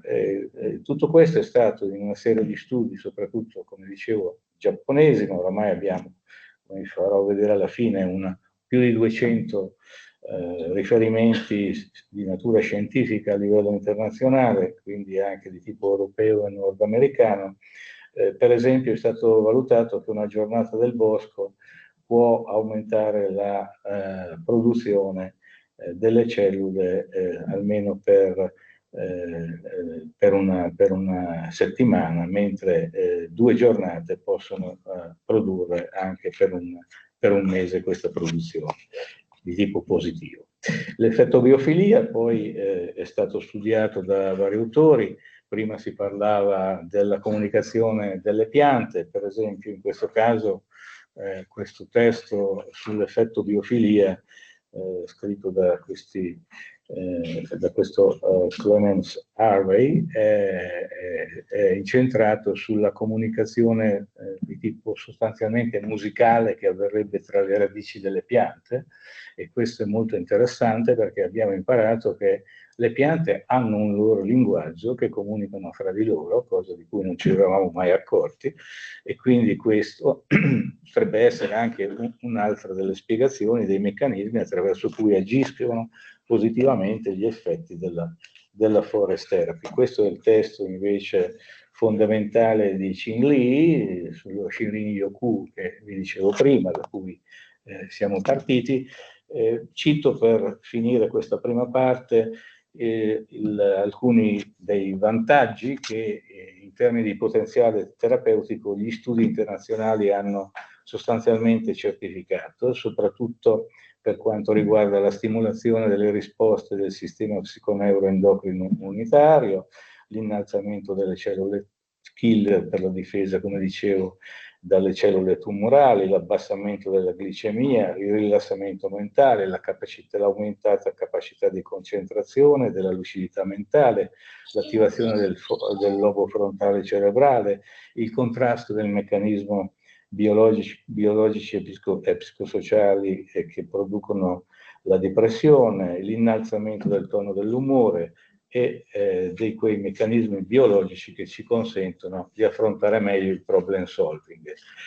Non solo, altri studi hanno invece certificato l'allenamento favorevole del sistema cardiovascolare, la riduzione della pressione sanguigna, l'abbassamento dei livelli di stress, con il depotenziamento soprattutto del cortisolo e degli altri ormoni dello stress, il potenziamento dei processi omeostatici e allostatici di autoguarigione e di riequilibrio, il potenziamento dei processi anabolici e metabolici del metabolismo, l'aumento del potenziale bioenergetico individuale, la stimolazione della consapevolezza della connessione con se stessi e con la natura, l'aumento della percezione del benessere individuale, il rilassamento del corpo, soprattutto del sistema muscoloscheletrico e neuromio-fasciale, l'attivazione dei processi biopsicosociali che contrastano l'insonnia e altri effetti minori che qui non stiamo a certificare. Qui c'è qualche esempio di questi studi, ne cito soltanto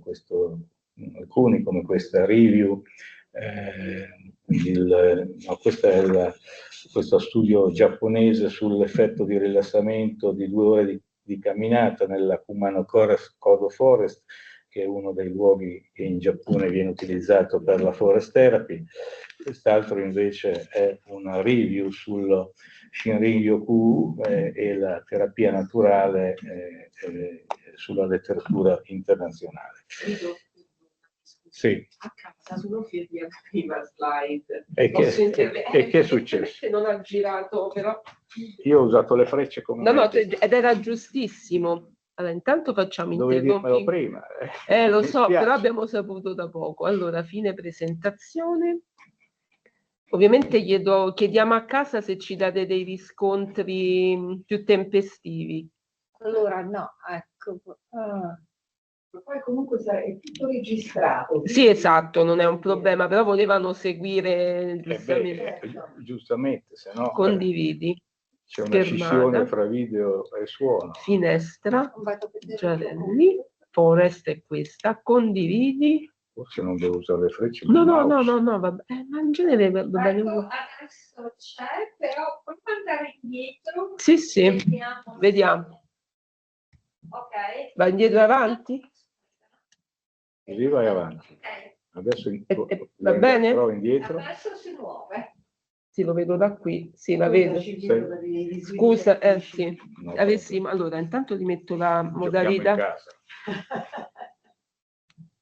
Allora. Più che altro voi avete seguito bene fin qui? Sì. Okay. Vedi? Lo vedi che non si vede più? Il cambio. Quando vado in modalità presentazione non si vede. Allora l'inchippo è lì. È lì, esatto. Lo possiamo lasciare se tu sei d'accordo? Guarda, facciamo così. Guarda, così. Va bene per te? No, ok. Qual è la slide? Quella avanti? prima? No, quella dopo. Questa. Perfetto. Quindi vado avanti con Grazie. le frecce comunque. Sì, sempre con le frecce. Va bene. Non c'è c'è problema. Grazie. Allora, sin qui spero che sia chiaro, poi ovviamente io non sono un botanico, se avete delle domande, però ho cercato di portarvi, semplificandolo e sintetizzandolo, ovviamente i risultati degli studi sulle modalità e sui meccanismi di funzionamento della forest therapy. Adesso molto più semplicemente vi faccio vedere il contesto in cui io sono arrivato alla forest therapy, che è il contesto del Parco Nazionale della Sila, che da alcuni esperti è stato considerato il luogo dove c'è l'aria più pura d'Europa, facciamo questo un po' di pubblicità, e in cui si è sviluppato questo parco Science Park, quindi dedicato anche alla città delle scienze, come è stato chiamato, e in cui il comune di Taverna, che è stato Magna Pars, che è il comune dentro cui si colloca questo parco, è un comune famoso per questi dipinti seicenteschi, se vi appassionano. Io non sono un amante del barocco, francamente preferisco il romanico e il gotico, e comunque è famoso. Mattia Preti è il pittore che voi potrete andare a vedere al Museo di Taverna, è anche una cittadina carina. E invece quello di cui vi volevo parlare più nello specifico, perché è quello che è connesso con la forest therapy più direttamente, è questo Sila Science Park e Fata Museum, che si chiama così anzitutto perché vuole riprendere, Fata sta per fuoco, acqua, terra ed aria, quindi 4 elementi fondamentali, e ha una soprattutto finalità ovviamente di didattica e di diffusione della cultura scientifico-ambientale, con un target prevalentemente scolastico, ma aperto anche a chiunque e al turismo internazionale. Il Science Center è un centro piuttosto grande che occupa una superficie di oltre 2500 metri quadrati su 2 piani. C'è poi tutta la parte esterna del parco esperienziale, dove ci sono delle installazioni di cui poi ve ne faccio vedere anche qualcuna, ed è il risultato di, una volta tanto vengono spesi anche bene i quattrini quando arrivano, della sinergia fra la regione Calabria, la provincia di Catanzaro, il comune di Taverna e il coordinamento del CNR, che come vi dirò poi è anche partner del mio progetto, e soprattutto quello che si è cercato di sviluppare. Questa è la hall di accesso del Fata Museum, è la logica dello sviluppo sostenibile e integrale, perché il museo non è altro che un primo esempio di che cosa si può fare e costruire attorno a una foresta. Qui abbiamo un'esemplificazione di classi di partecipazione, questa è la sala del fuoco per esempio. Ecco, questa è una delle installazioni che ci sono poi attorno al museo direttamente nel parco per l'osservazione soprattutto degli alberi ma anche degli animali. Queste sono alcune foto di questo summer camp che viene fatto con le scuole in estate.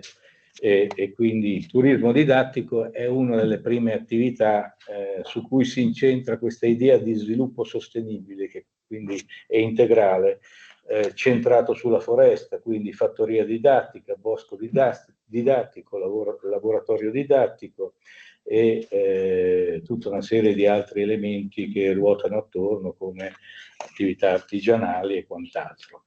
Questo è un altro esempio di turismo scolastico didattico. Poi una seconda attività ha una valenza invece più prettamente sociale. Qui si creano ad esempio eventi destinati all'ipoterapia, alla pet therapy, all'inclusione sociale, alla prevenzione, alle comunità terapeutiche per tossicodipendenti, anche alla rieducazione dei carcerati, e anche qui vi faccio vedere alcune foto di questi momenti. Terza attività, quella di agricoltura e di enogastronomia, e qui soprattutto ovviamente si punta sull'agricoltura biologica, sull'apicoltura, sulla degustazione anche di prodotti tipici locali, sulla loro commercializzazione, quindi anche più diretta laddove è possibile.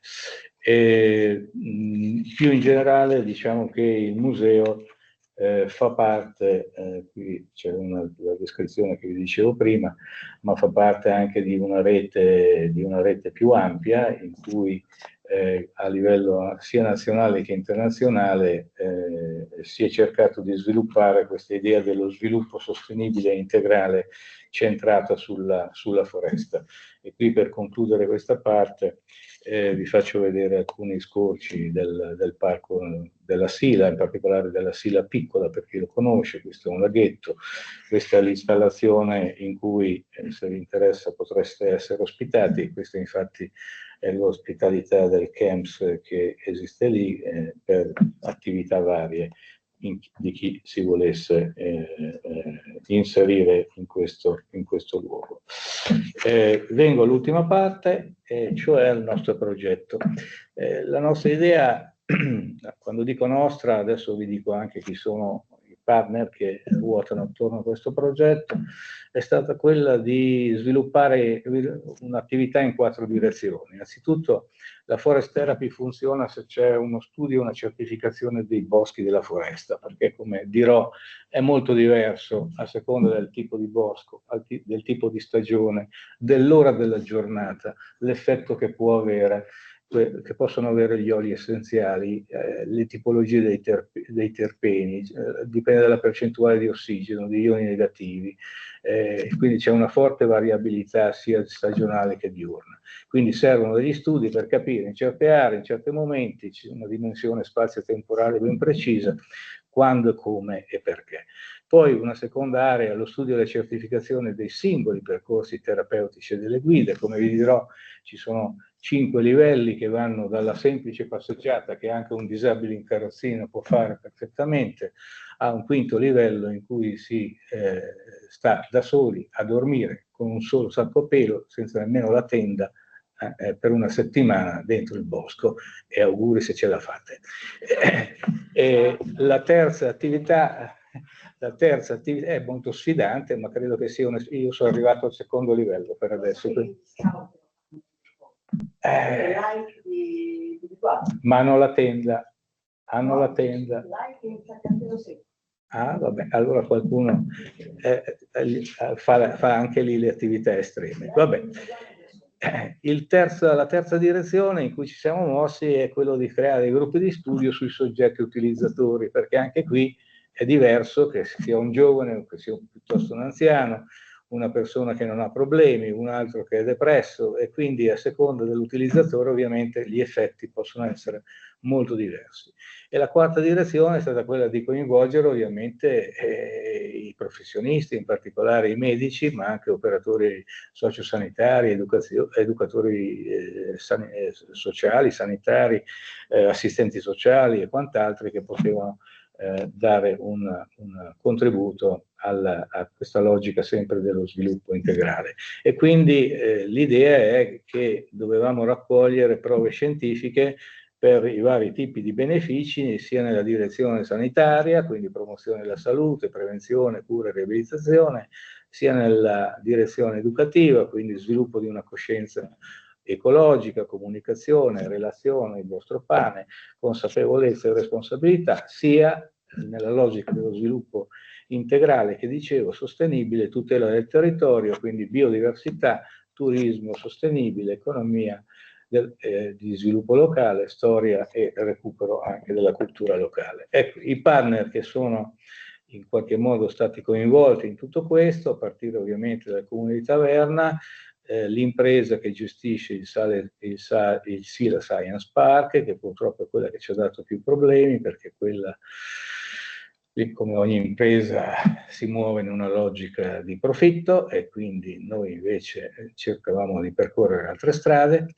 Poi c'è la mia università, Magna Grecia, in particolare la mia facoltà di medicina, il CNR e in particolare il gruppo di bioeconomia del CNR sede di Firenze, e l'ente Parco Nazionale della Sila, che è un soggetto pubblico burocratico che alle volte anche questo ha vari lacci e lacciuoli invece di altri problemi diversi da quelli delle imprese private. Poi alcuni soggetti più estemporanei come imprenditori, istituti scolastici, associazioni della società civile che abbiamo cercato di coinvolgere.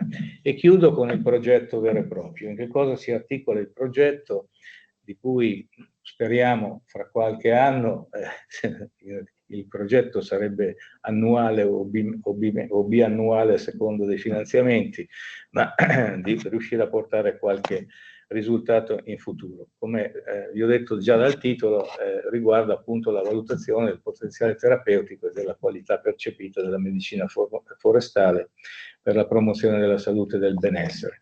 Quindi la finalità generale è quella ovviamente di utilizzare la foresta per quella stimolazione sensoriale, chiamiamola così, che ci consente l'inalazione dei fitoncidi, che in termini più scientifici si chiamano BVOC, Biogenic Volatile Organic Compounds, sono appunto questi composti terpenici mono e sesquiterpeni che vengono prodotti all'interno dei vari organismi vegetali e che poi si trovano in quegli oli essenziali, in quelle resine delle piante che dicevo prima, sono fondamentalmente degli idrocarburi. I 3 obiettivi specifici che ci siamo dati in particolare nello studio sono poi questi: anzitutto analizzare e mappare l'area forestale. Questa è la parte di competenza degli agronomi del CNR, Istituto di Bioeconomia, sono agronomi ed economisti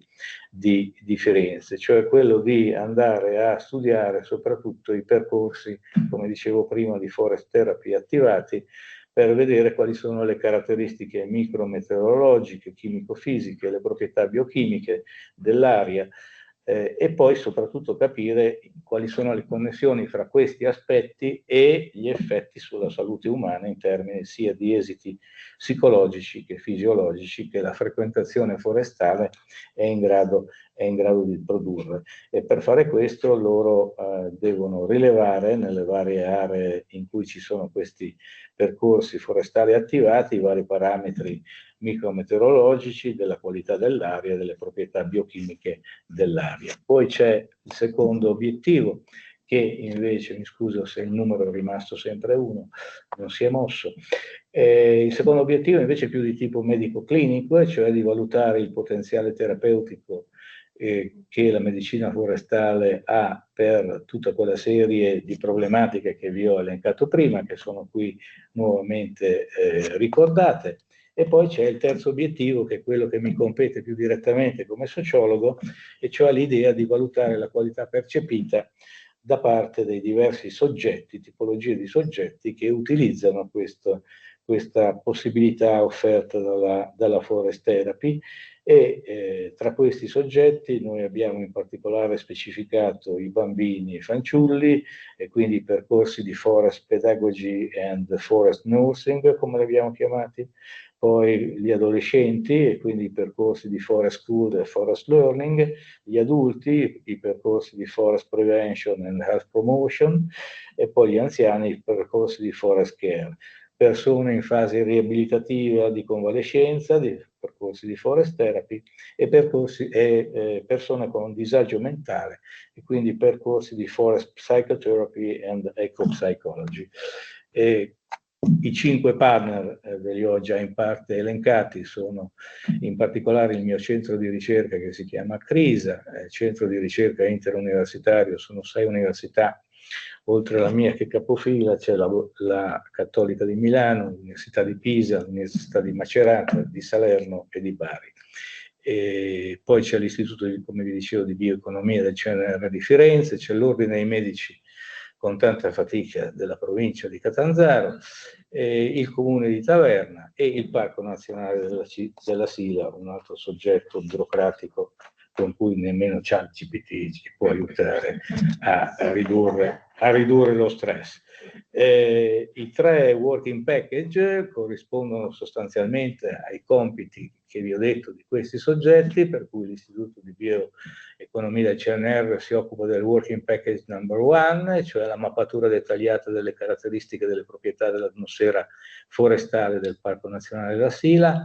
La mia facoltà di medicina e i miei colleghi medici si occupano invece del working package number 2, studio di valutazione del potenziale terapeutico della medicina forestale per la promozione della salute e la prevenzione e la cura delle malattie che vi ho citato. E invece io con il mio gruppo del CRISE mi occupo più direttamente del Working Package 3, number 3, studio di valutazione partecipata della qualità percepita delle diverse categorie di utenti della medicina forestale. L'idea di mettere in piedi un vero e proprio studio di caso controllo, creando anche, oltre al gruppo sperimentale sulla base dei soggetti indicati dai medici, un gruppo di controllo di chi invece con le stesse caratteristiche resta in città e continua a fare esattamente la vita e le cose che faceva prima. Quali sono i risultati che noi avremmo previsto? Qui li ho rapidamente elencati per tutti e 3 gli obiettivi. Sostanzialmente il lavoro dell'Istituto di Bioeconomia del CNR dovrebbe produrre delle linee guida finalizzate a ottimizzare la programmazione delle sessioni di immersione forestale in modo differenziato secondo i vari soggetti coinvolti. Il Working Package 2 dovrebbe invece consentire di valutare nello specifico le effettive potenzialità terapeutiche della forest therapy per queste varie patologie e le diverse categorie di soggetti, e il Working Package 3 invece dovrebbe essere centrato sul vissuto soggettivo che l'esperienza di immersione forestale permette di sperimentare nei diversi percorsi attivati e i risultati ottenuti in termini di promozione della salute e di qualità della vita. Qui c'è una parte della bibliografia internazionale che vi dicevo. Qua, se qualcuno li vuole vedere, ho un paio di testi, uno che è il manifesto della medicina forestale, l'altro dell'osteopatia vegetale, che sono tra i pochi testi in italiano che avete a disposizione. Se la cosa vi piace e vi interessa, vi aspetto nel Parco Nazionale della Sila e in particolare nel Museo Fata, nella Silence Park che vi dicevo prima, e questo anche a riferimento del dottor Amelio, che oltre che un caro amico è un medico di medicina generale in pensione, grande appassionato di medicine non convenzionali, che mi ha attaccato il mondo della forest therapy. Grazie. Perfetto. Allora io ringrazio coloro che sono online, coloro che sono rinvenuti qui, ci prendiamo un momento di pausa. Grazie a tutti. Io sono Antonella Pocceco, moderatrice della sessione di oggi pomeriggio. Direi di non porre ulteriori indugi e vi presento la prima relatrice, la professoressa Mariella Nocenzi dell'Università degli Studi di Roma La Sapienza, che ci presenta il suo lavoro intitolato Sostenibilità, transdisciplinarietà, sfide e opportunità. Prego. Molte grazie, risparmierò poche, se anche importanti parole per i ringraziamenti, invece voglio dedicare, se è possibile, questo evento solidaristicamente ai colleghi e alle colleghe straniere che lavorano presso le università americane e che oggi stanno affrontando una sfida ingiusta dentro un contesto che si chiama Universitas. Qual è il punto dell'università? Brevemente vorrei dare un contributo anche per compattare i tempi, visto che abbiamo perso un po' di minuti nella fase iniziale, con una proposta che è apparentemente teorica per studiare i temi della transdisciplinarietà, scusate, per quelli della sostenibilità, è un po' teorica, sembrerebbe, è un po' forse finalizzata a chi fa ricerca, ma insieme a tutti coloro con cui lavoro su queste tematiche, la nostra è un po' una sfida doppia che ci siamo posti sia per dotare le nostre discipline, in particolare le scienze sociali, di approcci che possano essere più attenti, perché più pertinenti e adeguati alle nuove realtà che stiamo studiando, nuove perché modificano e non cambiano in maniera radicale l'oggetto della nostra osservazione, in particolare io sono sociologa, quindi la società, dall'altra perché se parliamo di questioni attinenti alla sostenibilità che siano ancora legate a delle ideologie, questo è perché spesso la dimensione più applicativa che si dà a questi processi manca di alcune definizioni, di alcune formalizzazioni anche presso la comunità scientifica dal punto di vista definitorio, metodologico. Ancora purtroppo, per molti aspetti, dico purtroppo, utilizziamo dei termini tradizionali nelle scienze sociali, io posso parlare per la sociologia, e per adeguarli all'oggetto della nostra osservazione ci mettiamo avanti dei prefissi, post, alfa, privativo, meta, eccetera, eccetera. Quindi uno sforzo epistemologico per la nostra disciplina viene dal confronto rispetto ai temi collegati alla sostenibilità, che io brevemente affronterò guardando due approcci che propongo, quello intersezionale e transdisciplinare fra loro integrati. Li vedremo poi brevemente dentro un progetto che, per il quale sto lavorando e nel quale stiamo sperimentando questa soluzione. Infine, come avete appunto letto, ci chiederemo quali possono essere le sfide, le prospettive di questa proposta, direi proprio epistemologica, cioè sia teorica che metodologica al contempo. Lo si può fare a partire dalla sociologia, perché vi dicevo ha come oggetto di studio la società. Quando parliamo di società non guardiamo solo alle relazioni tra individui, ma ai contesti, alle cause e agli impatti delle azioni dal punto di vista complessivo, culturale, economico, politico. Guardiamo appunto, dicevamo, anche agli effetti di breve, medio, lungo termine. Quindi ci sono, come potete ben capire, sia dimensioni temporali che spaziali legate alle relazioni che si instaurano tra ogni individuo e gli altri, altrimenti non ci sarebbe società, molto composite e che già solo di per sé stesse richiamano la necessità di guardare, quindi non solo produrre conoscenza, ma guardarle e interpretarle, assumendo degli approcci che in primo luogo siano attenti a tutte le forme di conoscenza che possono essere prodotte, sia disciplinari ma anche quelle collegate all'esperienza, anche quella è conoscenza, e dall'altro, ne parlavamo stamattina con un accenno, anche a tutte quelle caratteristiche che determinano la diversità dell'essere e del farsi società, e da qui l'approccio intersezionale cui facevamo riferimento. Ma partiamo dal primo rapidamente. Quando parliamo di transdisciplinarietà non solo intendiamo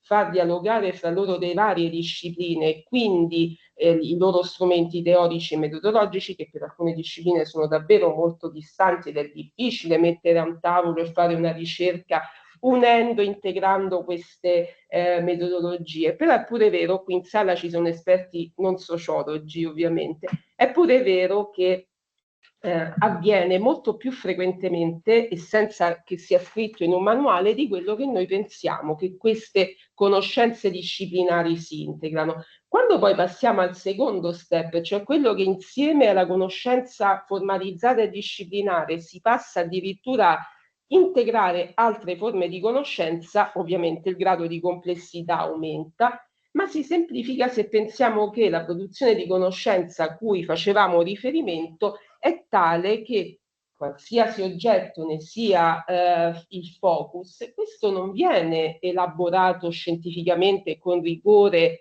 appunto scientifico solo per restituirlo alla società, ma sempre più in dimensioni di complessità questo deve avvenire per la società. E se deve avvenire per la società, i processi partecipativi di cui il collective networking di ieri e dell'altro ieri ha sottolineato, noi abbiamo necessità di integrarle quelle conoscenze e quindi di produrre quella che viene definita, lo voglio qui proporre alla vostra attenzione, una conoscenza socialmente solida e non solo scientificamente. Ieri avevo proposto, per parlare di un altro progetto transdisciplinare, i modelli di interazione, fino all'ultimo, quello più in basso, transdisciplinare, di forme di conoscenza diverse, sia disciplinari tra loro diverse che anche non disciplinari, che convergono spesso verso oggetti di studio con il loro bagaglio metodologico, teorico, che è comune, cioè il common goal, non solo la risoluzione del problema, ma proprio il problema sociale è oggetto di queste discipline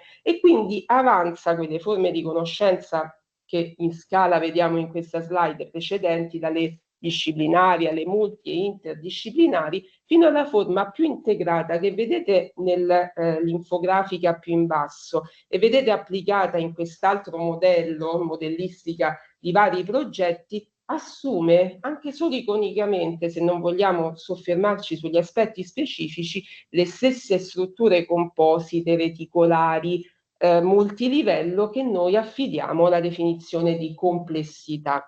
Questo ci propone, ovviamente sto andando molto velocemente in sintesi, poi sarò a disposizione sia dopo che in altra sede a dare ulteriori spiegazioni, ci propone appunto, secondo il classico modello della ricerca transdisciplinare che vi ripropongo qui, proposto da Paul nel 2021, proprio la confluenza di interessi, strumenti, finalità che la conoscenza si propone, qualcosa di cui si parlava già prima di Cartesio, per cui res cogitans e res extensa andavano superate, ma che oggi i processi vicchiani di sviluppo ci riporta nelle forme applicate più varie, quelle a cui abbiamo assistito stamattina nelle relazioni in un certo senso transdisciplinari, seppure venivano da esperti di alcune definite discipline, ne sono un esempio concreto di questa trasformazione specifica.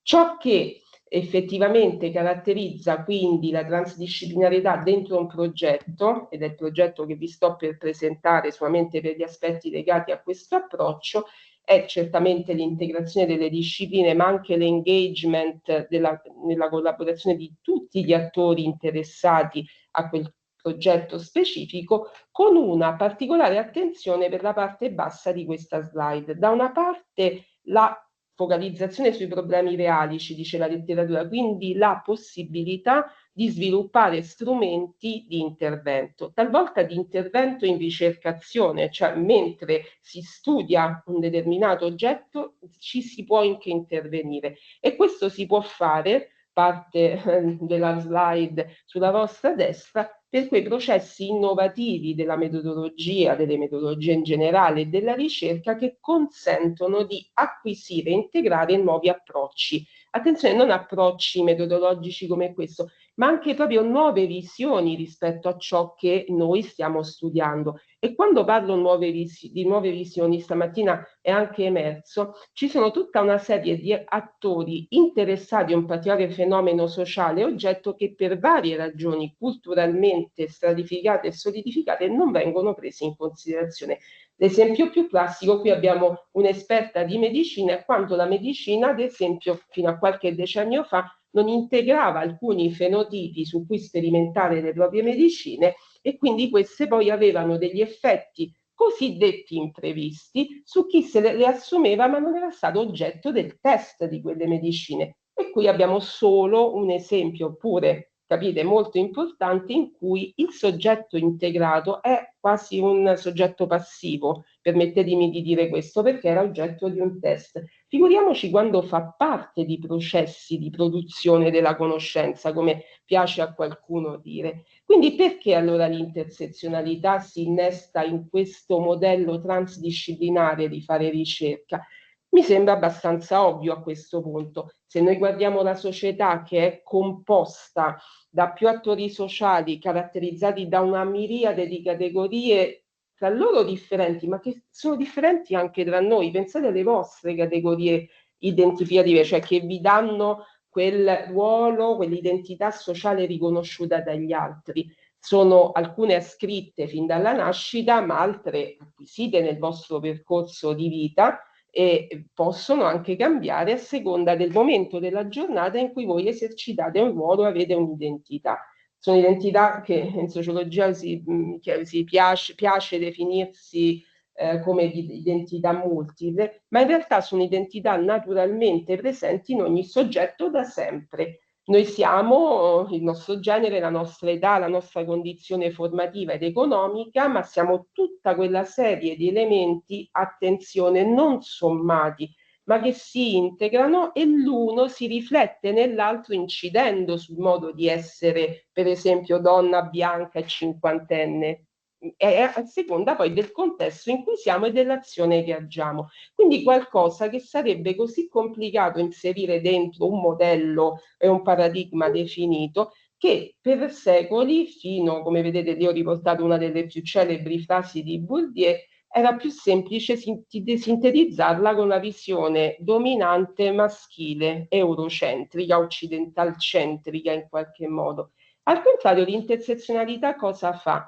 In questo che viene definito così un carrefour, cioè un incrocio dentro il quale poi confluiscono strade, nella parola francese, e al centro di questo incrocio c'è il soggetto. Questo soggetto sociale è l'insieme integrato e reciprocamente influente delle sue caratteristiche, le quali cambiano a seconda del contesto sociale nel quale quello è immerso e dell'azione che sta compiendo. Significa che, andando ancora avanti, se voi vi poneste dentro questa immagine rappresentativa, prendendo ognuna delle caratteristiche che questo cerchio propone, a seconda della intensità, della modalità in cui quella caratteristica vi contraddistingue in quel momento, voi potreste essere più o meno vicino a che cosa? Ed ecco il focus dell'intersezionalità che non guarda solo la diversità sociale, potesse essere più o meno vicini al centro ipotetico di quel grafico nel quale ci sono le risorse che servono per soddisfare i bisogni di ognuno di noi. Nelle società quindi noi abbiamo una nostra posizione sociale che è determinata dall'intersecarsi delle nostre caratteristiche identitarie, le quali a seconda del contesto in cui viviamo ci pongono più o meno lontano dalle risorse che servono per soddisfare i nostri bisogni. Essere una donna giovane che vive nel sud Italia la allontana particolarmente dalle risorse che servono, ad esempio, per riconoscere le sue competenze o farla semplicemente inserire nel mercato del lavoro. La intersezionalità usa varie tipologie di intersezione fra loro delle categorie, perché potremmo partire da una e vedere le altre come influiscono su quella di riferimento, potremmo vedere come influiscono fra loro queste categorie. Insomma, grazie a questo approccio, che per alcuni è anche un metodo, è possibile individuare ciò che è più importante in quel contesto sociale per determinare ciò che esclude o include nei processi sociali. Il progetto Intergenere, un progetto PNRR al quale partecipo, è all'insieme nel contempo transdisciplinare e intersezionale, perché, come cita il titolo, lì avete solo l'acronimo, è un progetto sulla socializzazione delle donne giovani non occupate, per avviarle all'imprenditoria sostenibile. Voglio sottolineare, e mi avvio rapidamente alle conclusioni, come della sostenibilità, come sociologi, possiamo dare noi un'interpretazione, possiamo fornire strumenti analitici importanti, perché generalmente, ne penso anche di capirlo in qualche relazione, si enfatizza l'aspetto più tecnico, quello ambientale, e ben venga, ma ce n'è uno sociale che, per i motivi che vi ho illustrato con la prima slide, è trasversale a certe tematiche.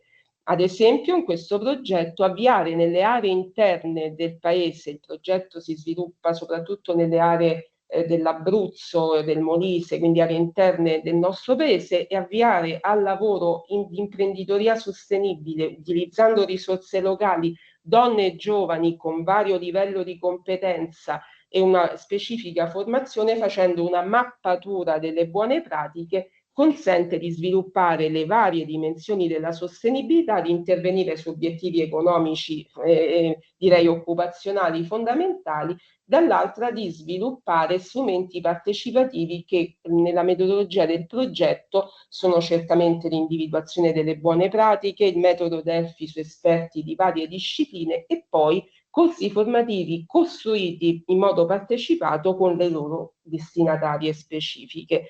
Quali sfide e prospettive quindi del progetto Intergen, nel quale noi vediamo transdisciplinarità e intersezionalità integrate fra loro? Beh, il fatto certamente che ci dimostra, certamente non è l'unico progetto a farlo, rispondendo ai requisiti fondamentali che il PNRR comporta come variabili trasversali, che queste categorie caso per caso individuate sono in primo luogo rappresentate in maniera proprio di produzione della conoscenza da chi le detiene per la sua identificazione, sono ovviamente spesso fuori da paradigmi conoscitivi tradizionali e per questo hanno anche maggiore difficoltà a essere riconosciuti sia metodologicamente che come paradigma di riferimento nella comunità scientifica, la quale, anche oltre un modello di open science, deve aprirsi all'accoglimento di queste prospettive e quindi al rinnovamento anche della specificità teorica proposta, un po' quello che nella parte sinistra della slide rivediamo in alcuni riferimenti teorici che sono stati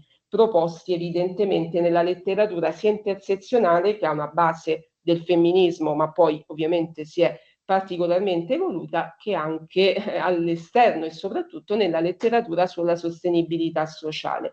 Questa è l'ultima slide nel quale, sia per la visione della società, ma anche per la strategia metodologica e soprattutto per l'intervento pratico, intervento azione, ricercazione che il progetto si propone, noi abbiamo in qualche modo una conferma dei presupposti specifici dell'applicazione intersezionale in senso transdisciplinare. Ringrazio per l'attenzione e resto a disposizione, non ora perché magari non abbiamo tempo, ma quando necessario, per ulteriori approfondimenti. Molte grazie. E quindi presento di seguito il collega, il professor Salvatore Amaduzzi, con la sua relazione Il percorso verso la sostenibilità dell'Università di Udine, presentandolo anche come delegato del rettore alla sostenibilità, questo onere o questo onore. Sì, buongiorno. Allora, a me è stato chiesto di raccontare un pochino velocemente, così tranquillizzo anche Andrea, velocemente che cosa stiamo facendo all'Università di Udine sul tema della sostenibilità, in particolare per quello che riguarda la sostenibilità ambientale, che è un po' quello che sta sotto il mio cappello. Poi ci sono altri delegati per le altre tipologie. Allora, io sono delegato da circa 3 anni, abbiamo fatto tante cose, come vedrete adesso, alcune bene, alcune male, alcune con commenti negativi, alcuni con commenti positivi. Comunque diciamo, prima di tutto l'Università di Udine fa parte della RUS, che è la rete delle università per lo sviluppo sostenibile. E la rete è organizzata diciamo, sono i delegati delle varie università sono referenti per la RUS, sono circa 90 praticamente tutte le università, quasi tutte le università aderiscono alla RUS. La RUS è organizzata in questi gruppi di lavoro, come vedete, cambiamenti climatici, cibo, educazione, energia e compagnia varia, che sono dei gruppi di lavoro a livello nazionale e che sono clonati in ogni università. Quindi vuol dire che all'interno dell'Università di Udine c'è un referente di un gruppo di lavoro, educazione, cibo, energia, risorse, qual è l'obiettivo? Diciamo, confrontarsi con il livello nazionale, imparare, acquisire diciamo competenze, vedere se in una certa università è stato sviluppato un certo progetto e cercare di implementarlo a Udine, e viceversa, come è successo abbastanza di frequente, iniziative che ci siamo immaginati e abbiamo inventato qui a Udine sono state esportate a livello nazionale. Quindi la RUS per noi è un riferimento importante. Noi siamo un riferimento importante per la RUS perché la RUS è nata a Udine nel 2019, durante un incontro dei magnifici rettori, quindi tutti i rettori italiani si sono trovati a Udine nel 2019, e lì è nato il manifesto delle università per la sostenibilità, e proprio l'anno scorso abbiamo fatto il manifesto +5, quindi sempre a Udine ci siamo ritrovati tutti quanti per fare un aggiornamento del manifesto delle università per la sostenibilità. Allora, adesso vi parlo un po' dei progetti che stiamo gestendo e che abbiamo gestito. Il primo è un progetto piuttosto importante sia dal punto di vista economico che dal punto di vista della visibilità, ed è il Casa Lavoro in Bicicletta. Cosa vuol dire? Vuol dire che il Ministero finanzia le regioni con una valanga di soldi perché facciano dei progetti sul territorio, stimolando le pubbliche amministrazioni e le aziende a far sì che i dipendenti vengano a lavorare in bicicletta.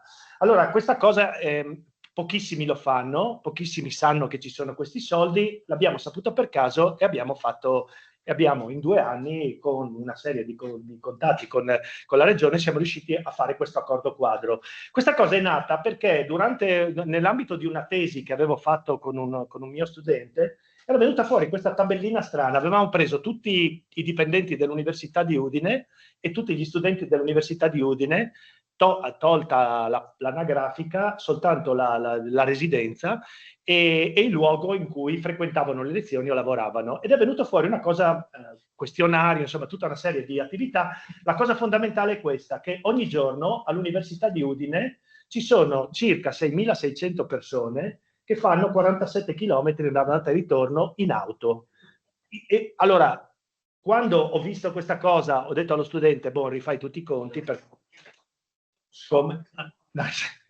No, ma dico, quando allo studente ho detto rifai, che sicuramente hai sbagliato qualcosa nei vari calcoli, poi nella realtà poi li ho rivisti io, cioè ogni giorno l'Università di Udine impatta per 313.000 chilometri di auto, di gasolio, benzina. Allora, quella volta, cioè in quel momento abbiamo capito che se anche riusciamo ad influire di un qualche numero percentuale, solo di qualche cifra, probabilmente il nostro impatto diventa, cioè diamo una mano significativa a ridurre tutto il tema delle emissioni. Allora ci siamo messi a immaginare questo discorso del Casa Lavoro in Bicicletta, e che cosa abbiamo ottenuto? Abbiamo ottenuto un accordo quadro con la Regione per 4 anni.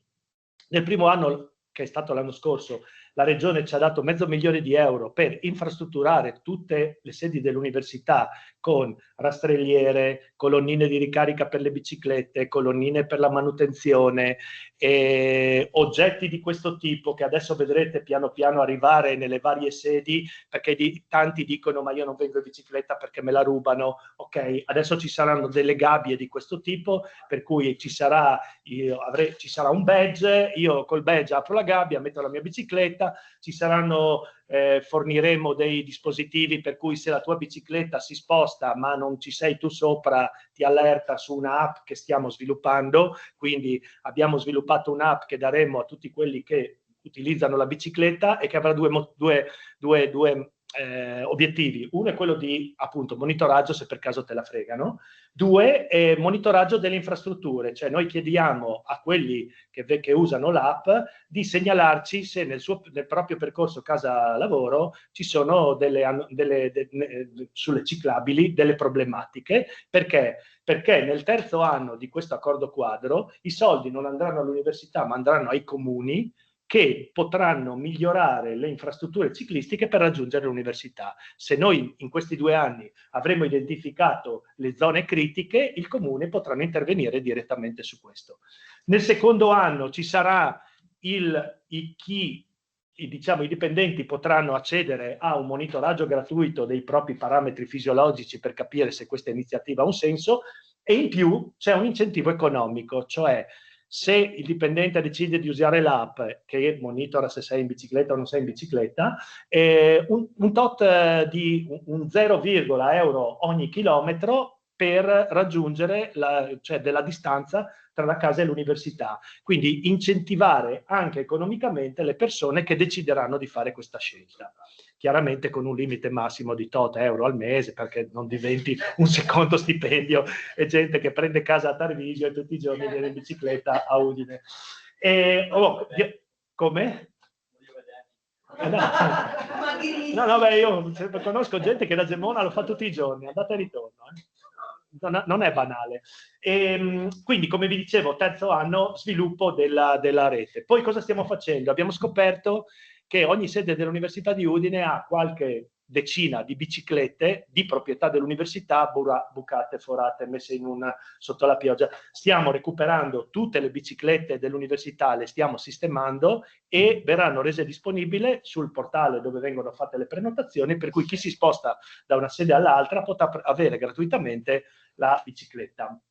Abbiamo appena presentato al rettore e al sindaco di Udine il nostro piano spostamenti casa lavoro, che è un documento impegnativo che è stato fatto raccogliendo dati da tutti i dipendenti con dei questionari che vi sono stati fatti negli ultimi anni, e che è un documento obbligatorio per le organizzazioni che hanno almeno 100 dipendenti, e che è un documento obbligatorio all'italiana, nel senso che siccome non c'è nessuna penalità se non lo proponi, c'è gente che è obbligatorio da 10 anni, no, da 5 anni, ma non lo fa nessuno. E quindi noi siamo riusciti finalmente a farlo. Questo verrà condiviso con il mobility manager di area, che è il comune di Udine, che sta facendo tutta una serie di convenzioni per cui per tutti i dipendenti degli enti che hanno fatto il piano spostamenti casa lavoro ci sarà possibilità di avere scontistica sul trasporto pubblico, scontistica sul bike sharing, tutta una serie di vantaggi che diventano interessanti. Si può ampliare anche a quelli che vanno a piedi?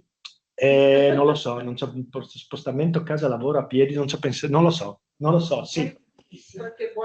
Non so se bisogna parlare con la regione, cerco di capire. Sì, considerate che mi pare ci siano 600 persone tra le varie sedi dell'Università di Udine che vivono a meno di 3 km dalle sedi e vanno in auto. Meno di 3 km, sì, però adesso li devo incentivare, devono capire che gli fa bene andare a... Ok, no, ma grazie per lo spunto.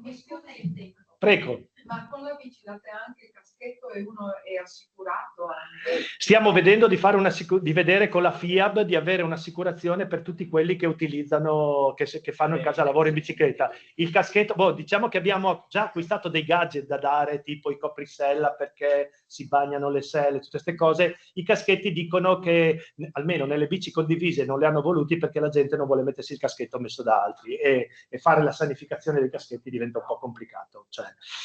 E secondo progetto molto importante per noi, 4-5 anni ormai, il portale del riuso. Questa è stata un'idea casuale che è venuta a me e a un mio collaboratore, e che ha avuto un successo mostruoso, nel senso che tutto quello ci è successo di andare in un capannone delle dimensioni di questo edificio, ed era pieno di materiale dismesso dell'università. Ha chiesto dove va tutta sta roba, in discarica. Allora abbiamo cominciato, tutto quello che viene dismesso negli ultimi 3 anni, PC, monitor, sedie, tavoli, armadi, passa nel portale del riuso, noi lo carichiamo su una piattaforma, viene reso disponibile a tutte le scuole e tutte le onlus della regione, e non c'è rimasto mai niente, cioè ogni volta che pubblichiamo sparisce, vengono, prendono, portano via tutto gratuitamente e ringraziano. Questo portale è stato presentato alla RUS e ci sono già 5 università a livello nazionale che usano la nostra piattaforma per fare esattamente la stessa cosa, ci pagano un canone annuale per usare la piattaforma che abbiamo sviluppato, Siena, Parma e non mi ricordo quali altre università.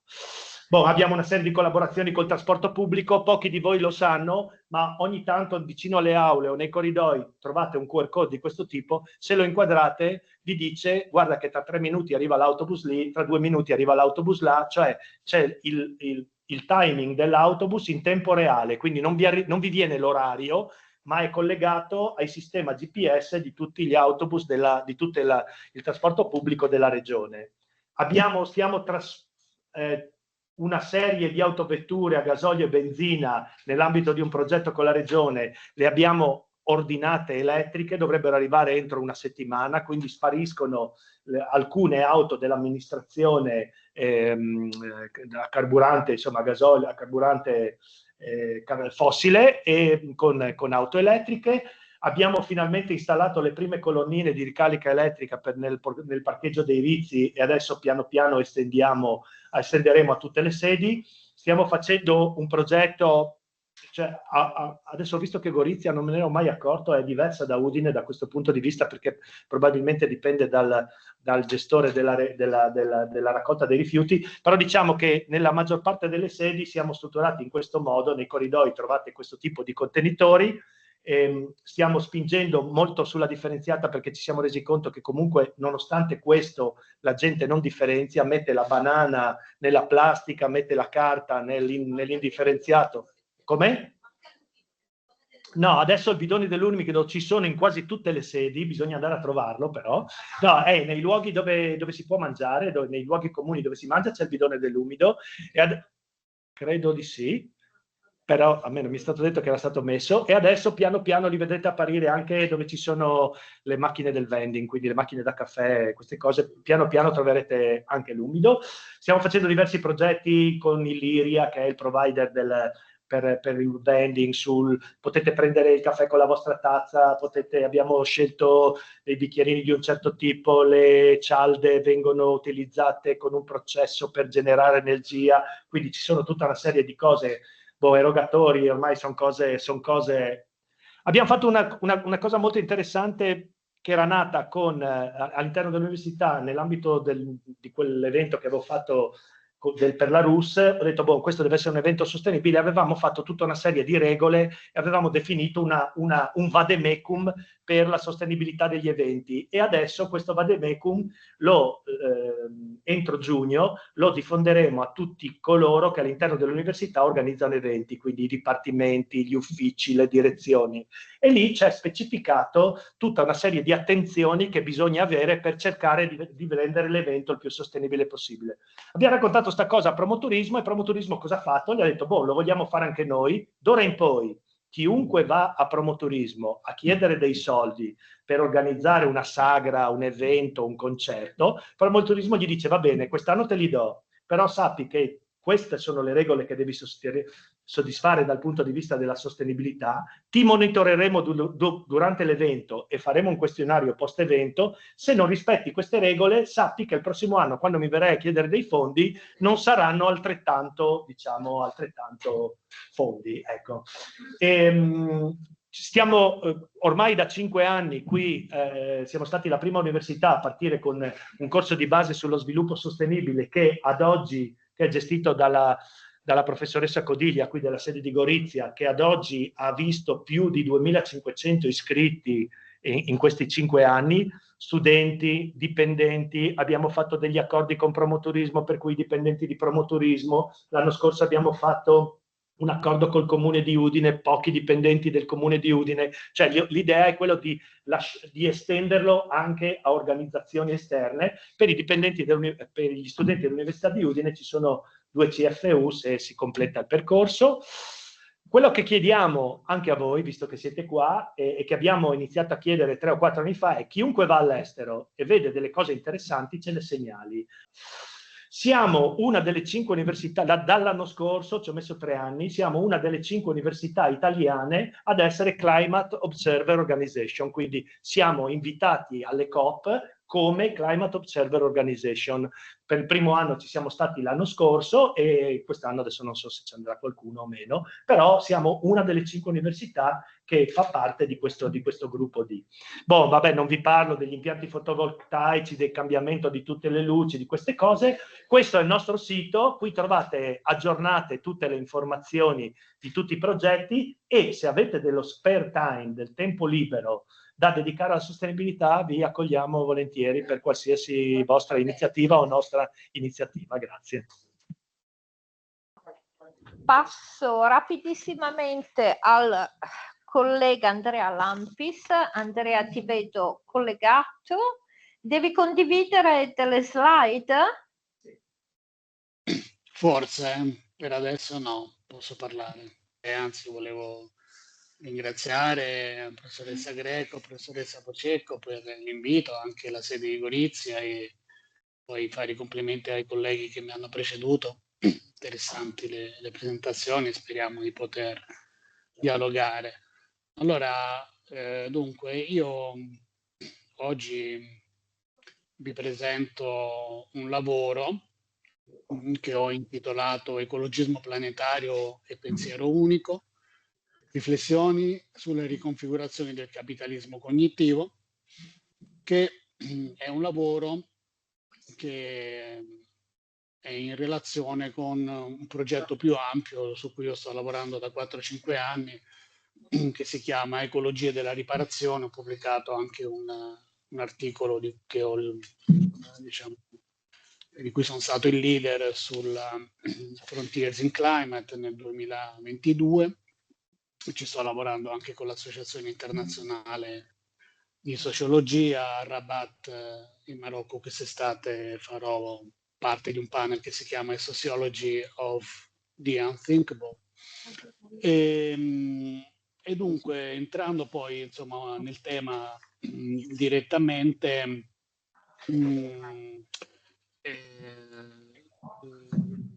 quando ho scritto il capitolo ho trovato una frase scritta dai ragazzi di Climate Generation, che la traduco così perché poi, anche se insomma io a Londra ci ho vissuto, mi fa sempre specie mettermi a parlare in inglese fra italiani, insomma non mi sembra. Comunque insomma dice la dissonanza cognitiva è lo stato di avere dei pensieri inconsistenti, delle credenze, delle attitudini che si relazionano in modo speciale alle decisioni, ai comportamenti, ai cambi di prospettiva e di attitudine, per esempio anche molto relazionato con quello che il collega Salvatore ha appena detto. E allora diciamo che lì uno dei punti centrali da cui io parto per poi un po' forse scioccarvi con quello che vi dirò, è che appunto sappiamo, no, che per 30 anni, no, i leader mondiali si sono riuniti e questa idea di creare un pianeta diciamo più abitabile e un futuro più sostenibile, questa aspettativa è stata evasa potentemente. E questo a mio modo di vedere, come uno ricercatore che ha lavorato 30 anni in America Latina, è un po' dovuto al fatto che, per esempio, negli ultimi decenni la transizione ecologica, no, è diventata una parola d'ordine della governance globale, però le modalità di articolazione di questo pensiero, come del pensiero sulla sostenibilità, come del pensiero sui cambiamenti climatici, sono poi il frutto di una crisi profonda di immaginazione politica, perché invece di aprire degli spazi, per esempio il discorso della collega sull'interdisciplinarità, no? Aprirsi insomma a una molteplicità di mondi, di saperi, di identità, Quello che l'ecologismo planetario fa, a mio modo di vedere, è quello di consolidare un pensiero unico, quindi un discorso apparentemente neutro e tecnico, ma che poi invece nasconde una concentrazione epistemica molto forte, no? Quindi, per esempio, per parlare di un'esperienza di vita, io sono stato alla COP14 a Lima con il gruppo del Consejo Latinoamericano de Ciencias Sociales, e quelli dell'IPCC stavano chiusi in uno spazio che si chiamava il Pentagonito, e noi con i gruppi indigeni e gli attivisti, diciamo, un po' le università con una posizione critica, stavamo fuori a fare il controevento praticamente, no? Per esempio. E quindi questa concentrazione epistemica e politica del potere, diciamo, mi ha fatto poi negli anni pensare di reinterpretare una serie di posizioni centrali come un ecologismo egemonico, che io vedo come una riconfigurazione del capitalismo cognitivo, cioè è una posizione così dominante che è capace di neutralizzare le posizioni conflittuali e critiche. Su questo c'è da dire una cosa importante, no? Essere critici delle narrative dominanti a volte porta a vedersi appiccicata addosso l'etichetta del negazionista. In nessun modo io mi sento, diciamo, una persona che nega, diciamo, il valore, diciamo, della scienza, no? Diciamo, delle conoscenze razionali, anzi, però diciamo che mi interessa molto comprendere come queste posizioni sono delle posizioni che sono articolate con come un po', diciamo, lo ha detto anche Foucault, insomma, no? Già molti anni fa, con una capacità di disciplinare il modo come gli altri pensano e anche di dominarli, no? Quindi ci sono una serie poi di pratiche come queste grandi conferenze, questi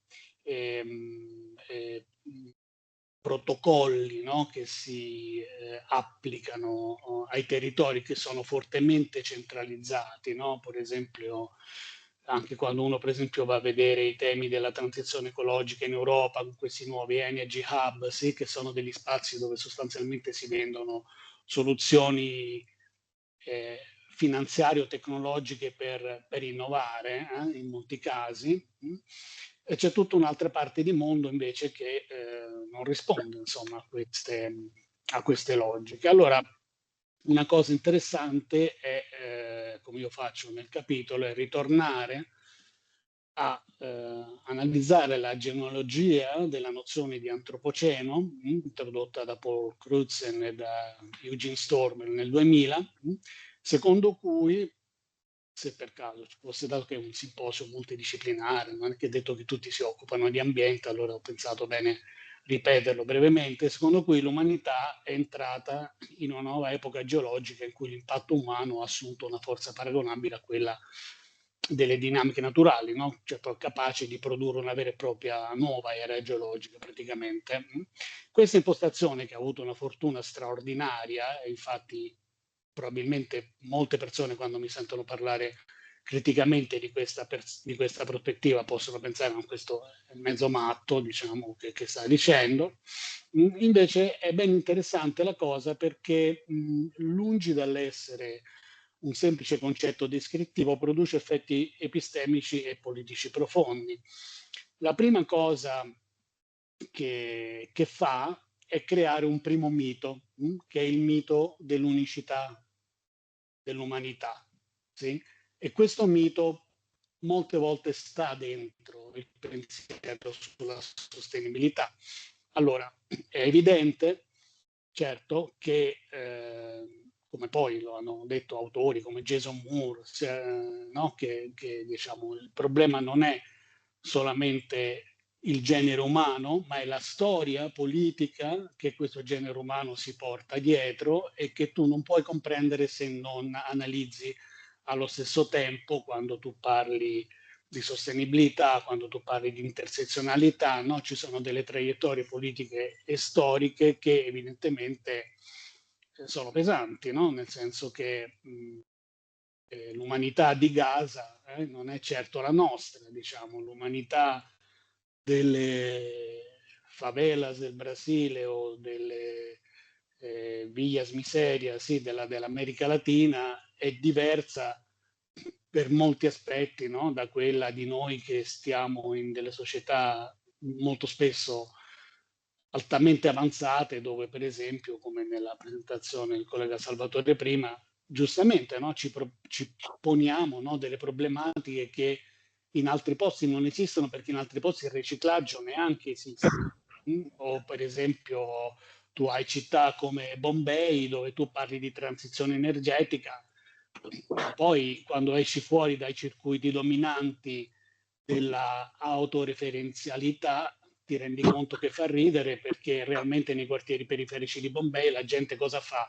Se c'è una nuova legge che impone certi criteri, va e compra gli apparecchi usati da quelli che li scartano e li installa a casa, e poi dopo negozia col tecnico che va a vedere se effettivamente i criteri sono stati rispettati e se mette la X, no? E se la cava in quel modo, giustamente tra l'altro, perché le condizioni sono quelle che sono.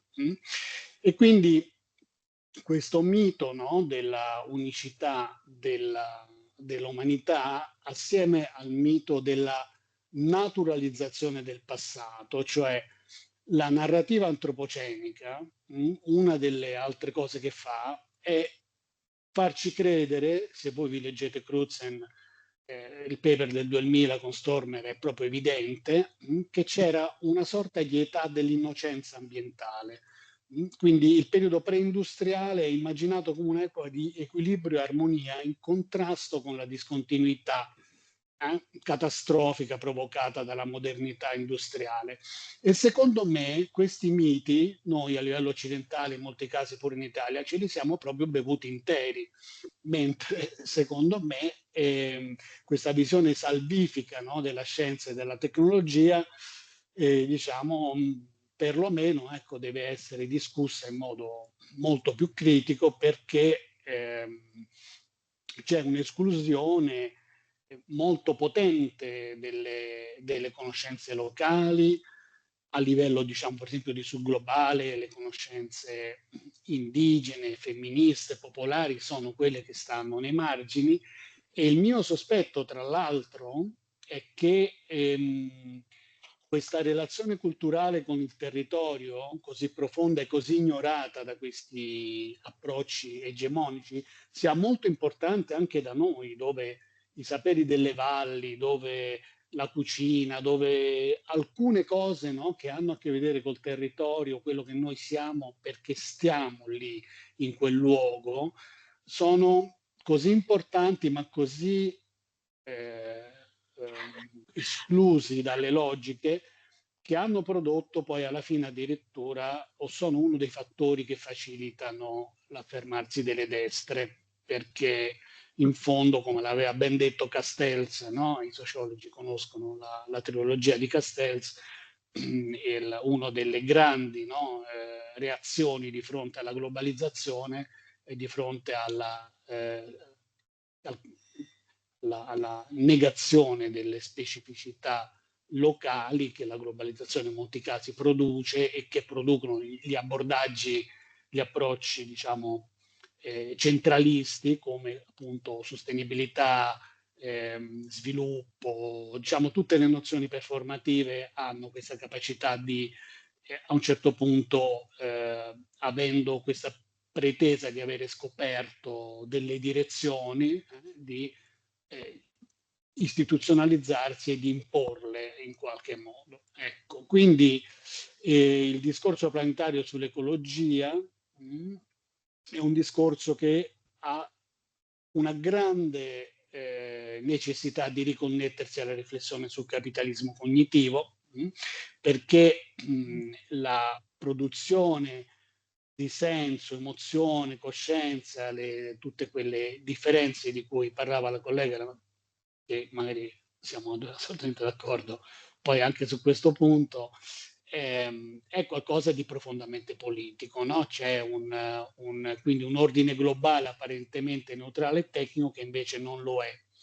Allora, questa cosa è molto evidente, secondo me, nel famoso paper del 2009 di Rockström del Stockholm Environmental Institute con i colleghi, dove si vede, no, quella immagine con dei cerchi concentrici con varie fette di torta, diciamo, varie porzioni che rappresentano problematiche, che ci dice, no, periodicamente questa umanità unica, questa immagine che è figlia della visione di Armstrong, che vede la Terra fragile, azzurra lì dalla Luna, che è sapientemente poi riprodotta nell'immaginario, mentre invece contro queste tendenze io poi nel capitolo ve le menziono brevemente, perché sennò poi diventerebbe una cosa troppo lunga. Ci sono due grandi discorsi tra molti altri che io ho riassunto in questo lavoro che ho cominciato a fare. Una è quella che possiamo riunire dietro al concetto che sta sostituendo un po' anche quello del subglobale, no? Che è il majority world, il mondo abitato dalla maggioranza della popolazione che non ha voce rispetto a quello che si discute a livello di approcci sull'ecologia, sulla sostenibilità, eccetera, e poi l'ecologia politica latinoamericana, che è un approccio potentissimo, perché una delle cose fondamentali che l'approccio rivela attraverso i lavori di tanti suoi autori e autrici è che la modernità è coloniale in modo potente, non è quindi questa idea, diciamo, un po' illuminista, no? Che sta dietro l'idea della sostenibilità, per esempio, ma perché poi vabbè, il concetto di sostenibilità è un concetto, questo insomma, apro una porta aperta, spero, insomma, con tutte e con tutti voi, è un concetto molto dibattuto. Io ci feci la tesi di laurea a Roma nel 92 addirittura, quindi la sostenibilità può essere vista come un elemento, diciamo, progressivo, ma poi è anche un concetto, un ossimoro, no? Nel senso che poi chi propone la sostenibilità è un mondo capitalista che è predatorio, no? Sulle risorse, no? Quindi c'è questa contraddizione profonda che non è mai uscita fuori dalla nozione di sostenibilità, no? Appena tu cominci a dire sostenibilità, virgola, di chi e per chi, e subito ti vengono fuori tutte le altre questioni, no? È solo quando tu sei dentro al mito che l'umanità è unica, che tutti abbiamo questo interesse a proteggere il pianeta, che è vero, ci sono altri che hanno interesse a mangiare, che hanno interesse invece a usare l'Amazzonia perché è terra loro e non è terra tua europeo, che vai lì e gli dici tu devi proteggere e conservare. Non è vero, questa è una cosa che devi negoziare. A noi ci sembra un assurdo, ma come non vogliono proteggere l'Amazzonia? Cosa fa il Brasile di fronte all'Amazzonia? E beh, allora cosa hai fatto tu con la foresta nera per 300 anni? No? Diciamo che lì ci sono delle risposte potenti che ovviamente non hanno la stessa forza, perché la bandiera di queste risposte politicamente potenti non ce l'ha nella mano il sistema delle Nazioni Unite, non ce l'hanno i governi, non ce l'ha la Commissione europea che poi fa il PNRR, capito? Ci sono una serie di elementi, no? che sono messi di lato, però esistono. Quindi la transizione, in conclusione, non può essere un progetto tecnocratico imposto dall'alto, ma è come la sostenibilità, ma deve essere un processo politico di riconoscimento delle differenze e di giustizia riparativa, questo è molto importante, e di recupero dell'immaginazione collettiva. È il nuovo terreno, la transizione ecologica, oggi su cui si gioca la battaglia per l'egemonia globale. Infatti la COP26 di Glasgow è stata una svendita alle grandi imprese, stavano lì proprio Boris Johnson facendo il mercante, no? Ripartendo fette, no? Di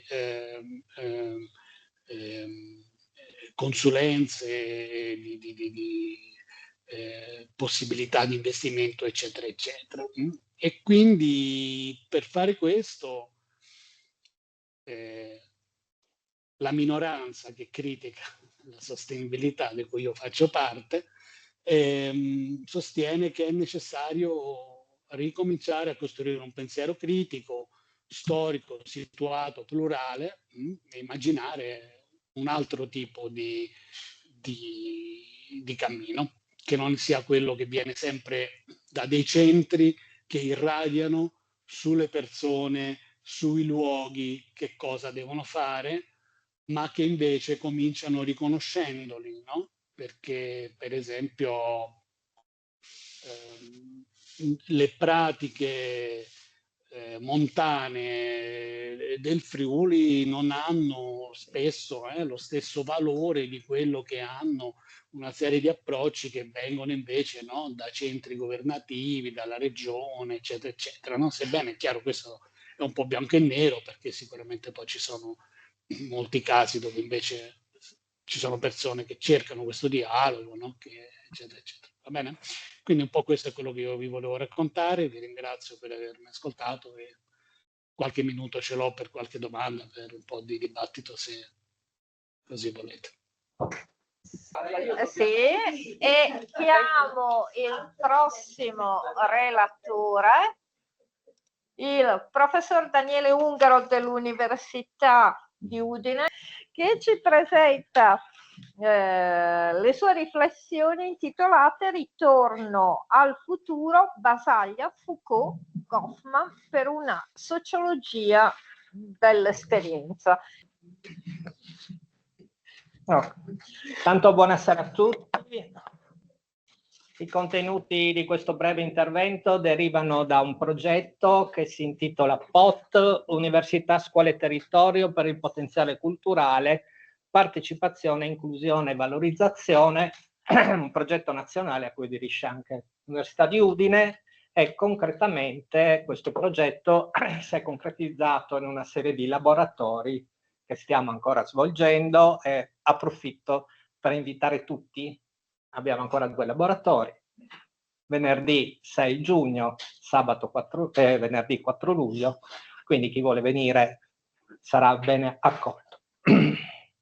Il punto fondamentale di questo lavoro è un concetto particolare di sostenibilità, per cui per sostenibilità si intende un punto di partenza dato soprattutto dallo sviluppo tecnologico contemporaneo, sulla base del quale non tutto ciò che è fattibile tecnologicamente, tecnicamente, risulta anche sostenibile. Solo che la mia analisi non verterà sulla sostenibilità ambientale in senso stretto, ma verterà sulla sostenibilità psicosociale. Cosa significa questo? Significa in maniera molto semplice che le tecnologie della comunicazione contemporanea, soprattutto i media sociali, e qui mi aggancio a quello che hanno detto i miei colleghi in precedenza, in maniera chiaramente diversificata e stratificata socialmente, hanno un impatto molto molto importante sul nostro modo di fare esperienza.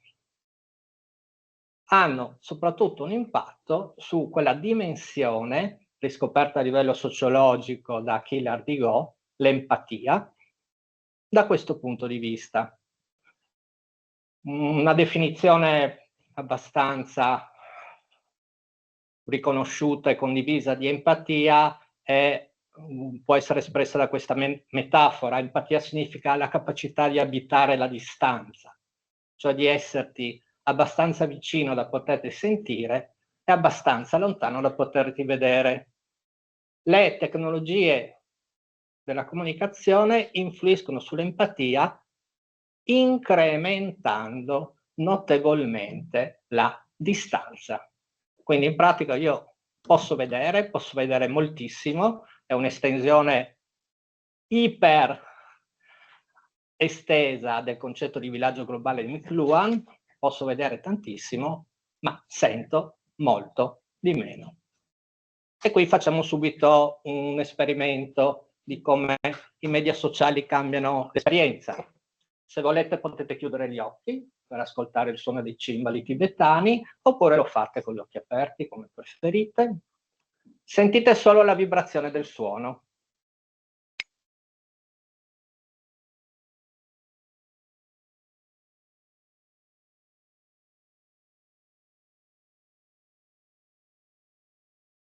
Fino alla fine.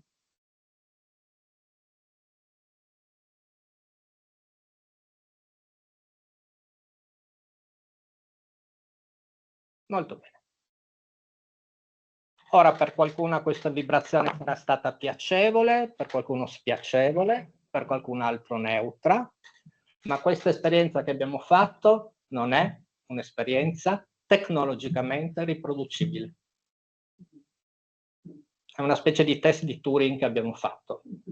Nessuna macchina vi potrà dire che cosa sente rispetto alla vibrazione del suono, potrà descrivervi i decibel, l'estensione, qualunque, analizzarla da un punto di vista matematico, ma ciò che questa vibrazione fa sentire non sarà in grado di esprimerlo. E questa è la carenza che abbiamo scoperto nei nostri laboratori, soprattutto rispetto alle giovani generazioni.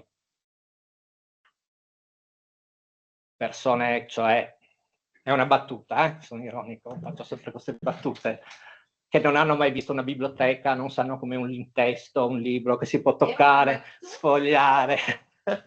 No, qualcuno ha visto il film di Harry Potter, quindi sa che esistono anche libri proibiti. E questa deformazione dell'esperienza produce disagio sociale. E la risposta a questo disagio sociale, ahimè, è una sola: diagnosi. Vi faccio un'esperienza, senza fare nomi, di una studentessa che ha sostenuto un esame con me, primo anno. Io faccio l'esame orale, mi ha fatto vedere un foglio, io per diagnosi devo fare l'esame con gli appunti aperti davanti. E ho detto, facciamo un esperimento. La prima domanda con gli appunti, poi ho chiuso gli appunti, e la seconda la facciamo con gli appunti chiusi. Ed è riuscita a rispondere. Questo cosa significa? Che la diagnosi è un modo di gestire la complessità sociale rigido, è quello che diceva il collega Lampis prima. Monolitico, che nega la libertà espressiva delle persone o perlomeno la impedisce. O, come dice giustamente la collega, li vincola. Ora, perché ritorno al futuro? Ho usato questo termine cinematografico per non usare una parolaccia che avrebbe provocato un crollo di adesione a questo convegno, non ci sarebbe stato più nessuno, avrei parlato davanti a una parete bianca, che è un'esperienza di buddismo zen, parlare davanti a una parete bianca e cercare di non impazzire, ma a livello molto avanzato, a livello zen molto avanzato. Perché avrei dovuto usare un termine più corretto per spiegare come questi tre autori in ordine alfabetico non cronologico, Basaglia, Foucault e Goffman, ci dicono qualcosa rispetto al tema della sostenibilità come la sto esprimendo io. E questo termine, respirate per favore, è agnizione. Agnizione è un topos letterario antichissimo, lo troviamo nella Bibbia, Giuseppe e i suoi fratelli, e nel romanzo più lungo di Thomas Mann, un altro che scriveva abbastanza lungo, che sono Giuseppe e i suoi fratelli per l'appunto, 4 volumi, lo metterò come lettura obbligatoria forse il prossimo corso di sociologia. E lo troviamo nell'Odissea, no? La famosa cicatrice di Ulisse quando torna a Itaca. Agnizione significa riconoscimento, dal greco. Ma riconoscimento che cosa? Un riconoscimento che trasforma una situazione apparentemente non trasformabile perché è rigida. il riconoscimento di un nuovo personaggio o un personaggio che si rivela un altro da quello che apparentemente è, trasforma la situazione. E questi tre autori la trasformano, perché ci insegnano, ed è un insegnamento che vale ancora oggi, che la pazzia è anche una forma di costruzione sociale per gestire il dissenso, e che spesso in un contesto patologico la malattia psichica è la risposta più sana e più adattiva, e quindi il contesto, come dicono anche i pragmatici della comunicazione umana, che è decisivo, non la risposta individuale. Per questo i sociologi hanno molto da dire anche a questo livello, non è riservato solo perché si occupa di psiche in senso stretto. Foucault ci insegna che ogni forma di conoscenza è una forma di potere, e infatti il discorso che ha fatto il collega Lamps prima è un discorso molto Foucaultiano, da un certo punto di vista. Perfino temi politicamente apparentemente molto corretti sono forme di potere, e quindi ci spiega come decostruire ogni forma di conoscenza, perché ogni forma di conoscenza ha delle fondamenta che non sono neutre. E Goffman ci insegna che la rappresentazione del sé è teatro, e il teatro è verità. Quindi possiamo dire che il problema grosso, che è anche sperimentalmente derivato dai laboratori messi in pratica, è che le tecnologie contemporanee ci propongono un metodo per esperire senza fare esperienza, cioè senza un contatto profondo. E ciò che non viene esperito, senza un contatto profondo, diventa socialmente e psicologicamente insostenibile. Grazie per l'attenzione.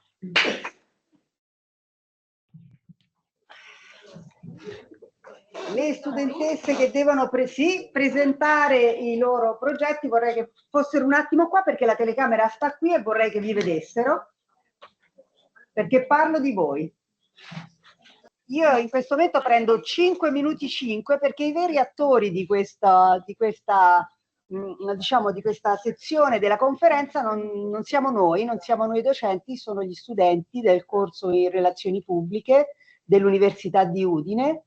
Fanno con me un corso di teoria e tecnica delle relazioni pubbliche 1, cioè l'inizio, come si comincia, quali sono i concetti di base, e un corso di comunicazione pubblicitaria. Ogni anno ci occupiamo di un tema sociale rilevante, a volte lo scegliamo, a volte, come quest'anno gli è toccata, glielo ho imposto io perché ci sarebbe stata questa conferenza, e gli ho chiesto di lavorare, di analizzare il sito dell'università, di guardarlo attraverso i loro occhi, perché parliamo tanto di sviluppo sostenibile, i giovani, il futuro, le future generazioni, e poi difficilmente li coinvolgiamo. E invece sono qui e hanno qualcosa da dire, quindi io mi prenderò 5 minuti 5 per spiegare che cosa abbiamo fatto, e poi loro vi faranno vedere il loro lavoro. Loro lavorano in gruppo e quindi vi proporranno sia dei piani di comunicazione che della comunicazione pubblicitaria, che adesso vi spiego molto molto brevemente.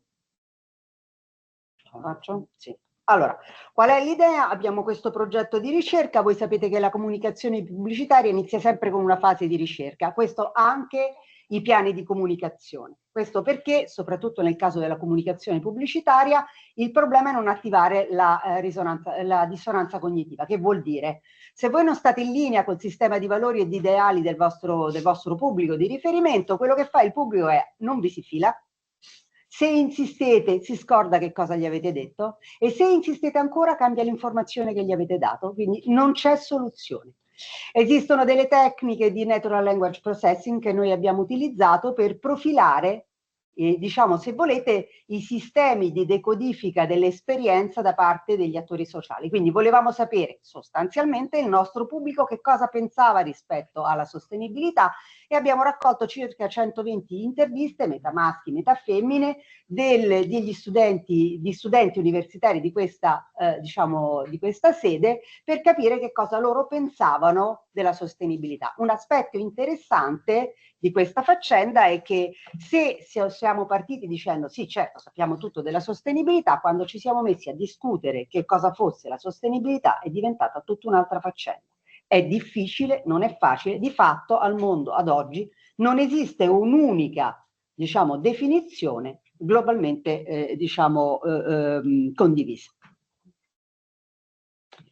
Quindi abbiamo detto, l'idea è che non ci interessa di sapere le questioni che riguardano i singoli individui, ognuno di noi è unico e irripetibile, ma sappiamo che la struttura del cervello, il modo con cui le persone funzionano a livello psichico e la comunicazione sono correlate tra loro, cioè statisticamente correlate. Di fatto noi sappiamo che dopo 4 mesi ogni soggetto, diciamo, il genotipo è cambiato e si trasforma in fenotipo, cioè la nostra capacità di reagire, di comportarci, di interagire con il mondo cambia anche a livello ormonale, anche a livello biologico. Cioè noi sostanzialmente, è vero, abbiamo un aspetto genetico, ma siamo esseri profondamente sociali. E che cosa significa questo? Che a noi non ci interessa di capire le specifiche dell'individualità, perché non vogliamo convincere una persona, a noi ci interessa capire che cosa pensano della sostenibilità in genere, quali sono le categorie che utilizzano, quali rappresentazioni utilizzano per pensare alla sostenibilità, per muovere quella che è l'area grigia, cioè per fare quello che diceva il professor Amaduzzi, per promuovere una partecipazione più attiva da parte delle persone. Ma prima di poterlo fare ovviamente abbiamo bisogno di capirle. Quindi l'idea è che, siccome, se volete, ci rifacciamo a 2 concetti per i sociologi. Primo, riprendiamo il concetto di Durkheim, che nel 1912, se non ricordo male, insieme a Moss scrive un articolo e dice: signori, della psicologia individuale quella roba lì la lasciamo agli psicologi, volgarizzo un po', ma insomma, sintetizzando. La coscienza collettiva è roba nostra, cioè roba dei sociologi. Io sono assolutamente d'accordo con lui. L'altro grosso autore che utilizziamo ovviamente è Freud. Sappiamo che Freud è il primo che comincia a dire: guardate che non tutto il pensiero è, noi possiamo, diciamo, entrarci in contatto. C'è una parte del nostro funzionamento mentale, del nostro pensiero, che è inconscio, noi non lo raggiungiamo, e stanno proprio lì le nostre categorie, diciamo, socioculturali, quelle che apprendiamo attraverso il processo di socializzazione e quelle che poi organizzano ciò che proviamo emozionalmente, ciò che sentiamo, ciò che diciamo e come ci comportiamo. Vogliamo cambiare e promuovere la sostenibilità? Abbiamo bisogno di andare a vedere quelle categorie. Non vi annoio sulle parti tecniche, quindi il progetto è stato di raccogliere queste interviste, come vi dicevo, per analizzare la rappresentazione e individuare le categorie simbolico-culturali della sostenibilità. Abbiamo chiaramente utilizzato, hanno dovuto utilizzare loro per raccogliere i dati delle tecniche specifiche di intervista. Abbiamo raccolto circa 250.000 dati, li abbiamo processati, ben classificati, e quindi, eccola qui, 4 assi della comunicazione principale. Quando parliamo di sostenibilità a livello di studenti universitari, che cosa troviamo? La sostenibilità si distingue in 2 aspetti centrali: il fatto riguardante la sensibilizzazione e il fatto dello spreco. Ok? 2 posizioni, se vogliamo, contrapposte. Il secondo aspetto sono le risorse nel senso, pensate nella possibilità di essere riutilizzate, quindi il riciclo, o risorse nel senso del consumo, cioè lo consumo e non ce ne sono più. Ok? Terzo aspetto è l'approccio che implica innovazione, quindi innovazione, pensiamo nuovi modi, quelli che diceva il professor Amaduzzi, ma anche educare, cioè imparare a utilizzare bene le risorse, a organizzarci meglio per promuovere la sostenibilità in prima persona. Ora, tanto per essere chiari, se distinguiamo tra maschi e femmine, voilà, individuiamo 4 rappresentazioni centrali, cioè sostenibilità come sostenibilità ambientale, gestione delle risorse, il futuro, quando parlo di interesse dei giovani, loro dicono in pratica: guardate che il futuro siamo noi, quindi la sostenibilità è anche roba nostra, ma qui nascono le note dolenti. E poi il costo della sostenibilità. Cioè sì, vabbè, sostenibilità fantastico, non usiamo la benzina, ma la macchina elettrica costa. Ma fare delle scelte di sostenibilità può non essere comodo, quindi non è così banale, così scontato, così semplice, è un discorso complesso di cui però loro sono attori. Sono attori responsabili, ma essere attori responsabili è una cosa non semplice e complessa. Non so se ci sono domande o questioni, ma insomma forse siamo tutti provati dalla lunga giornata di lavoro.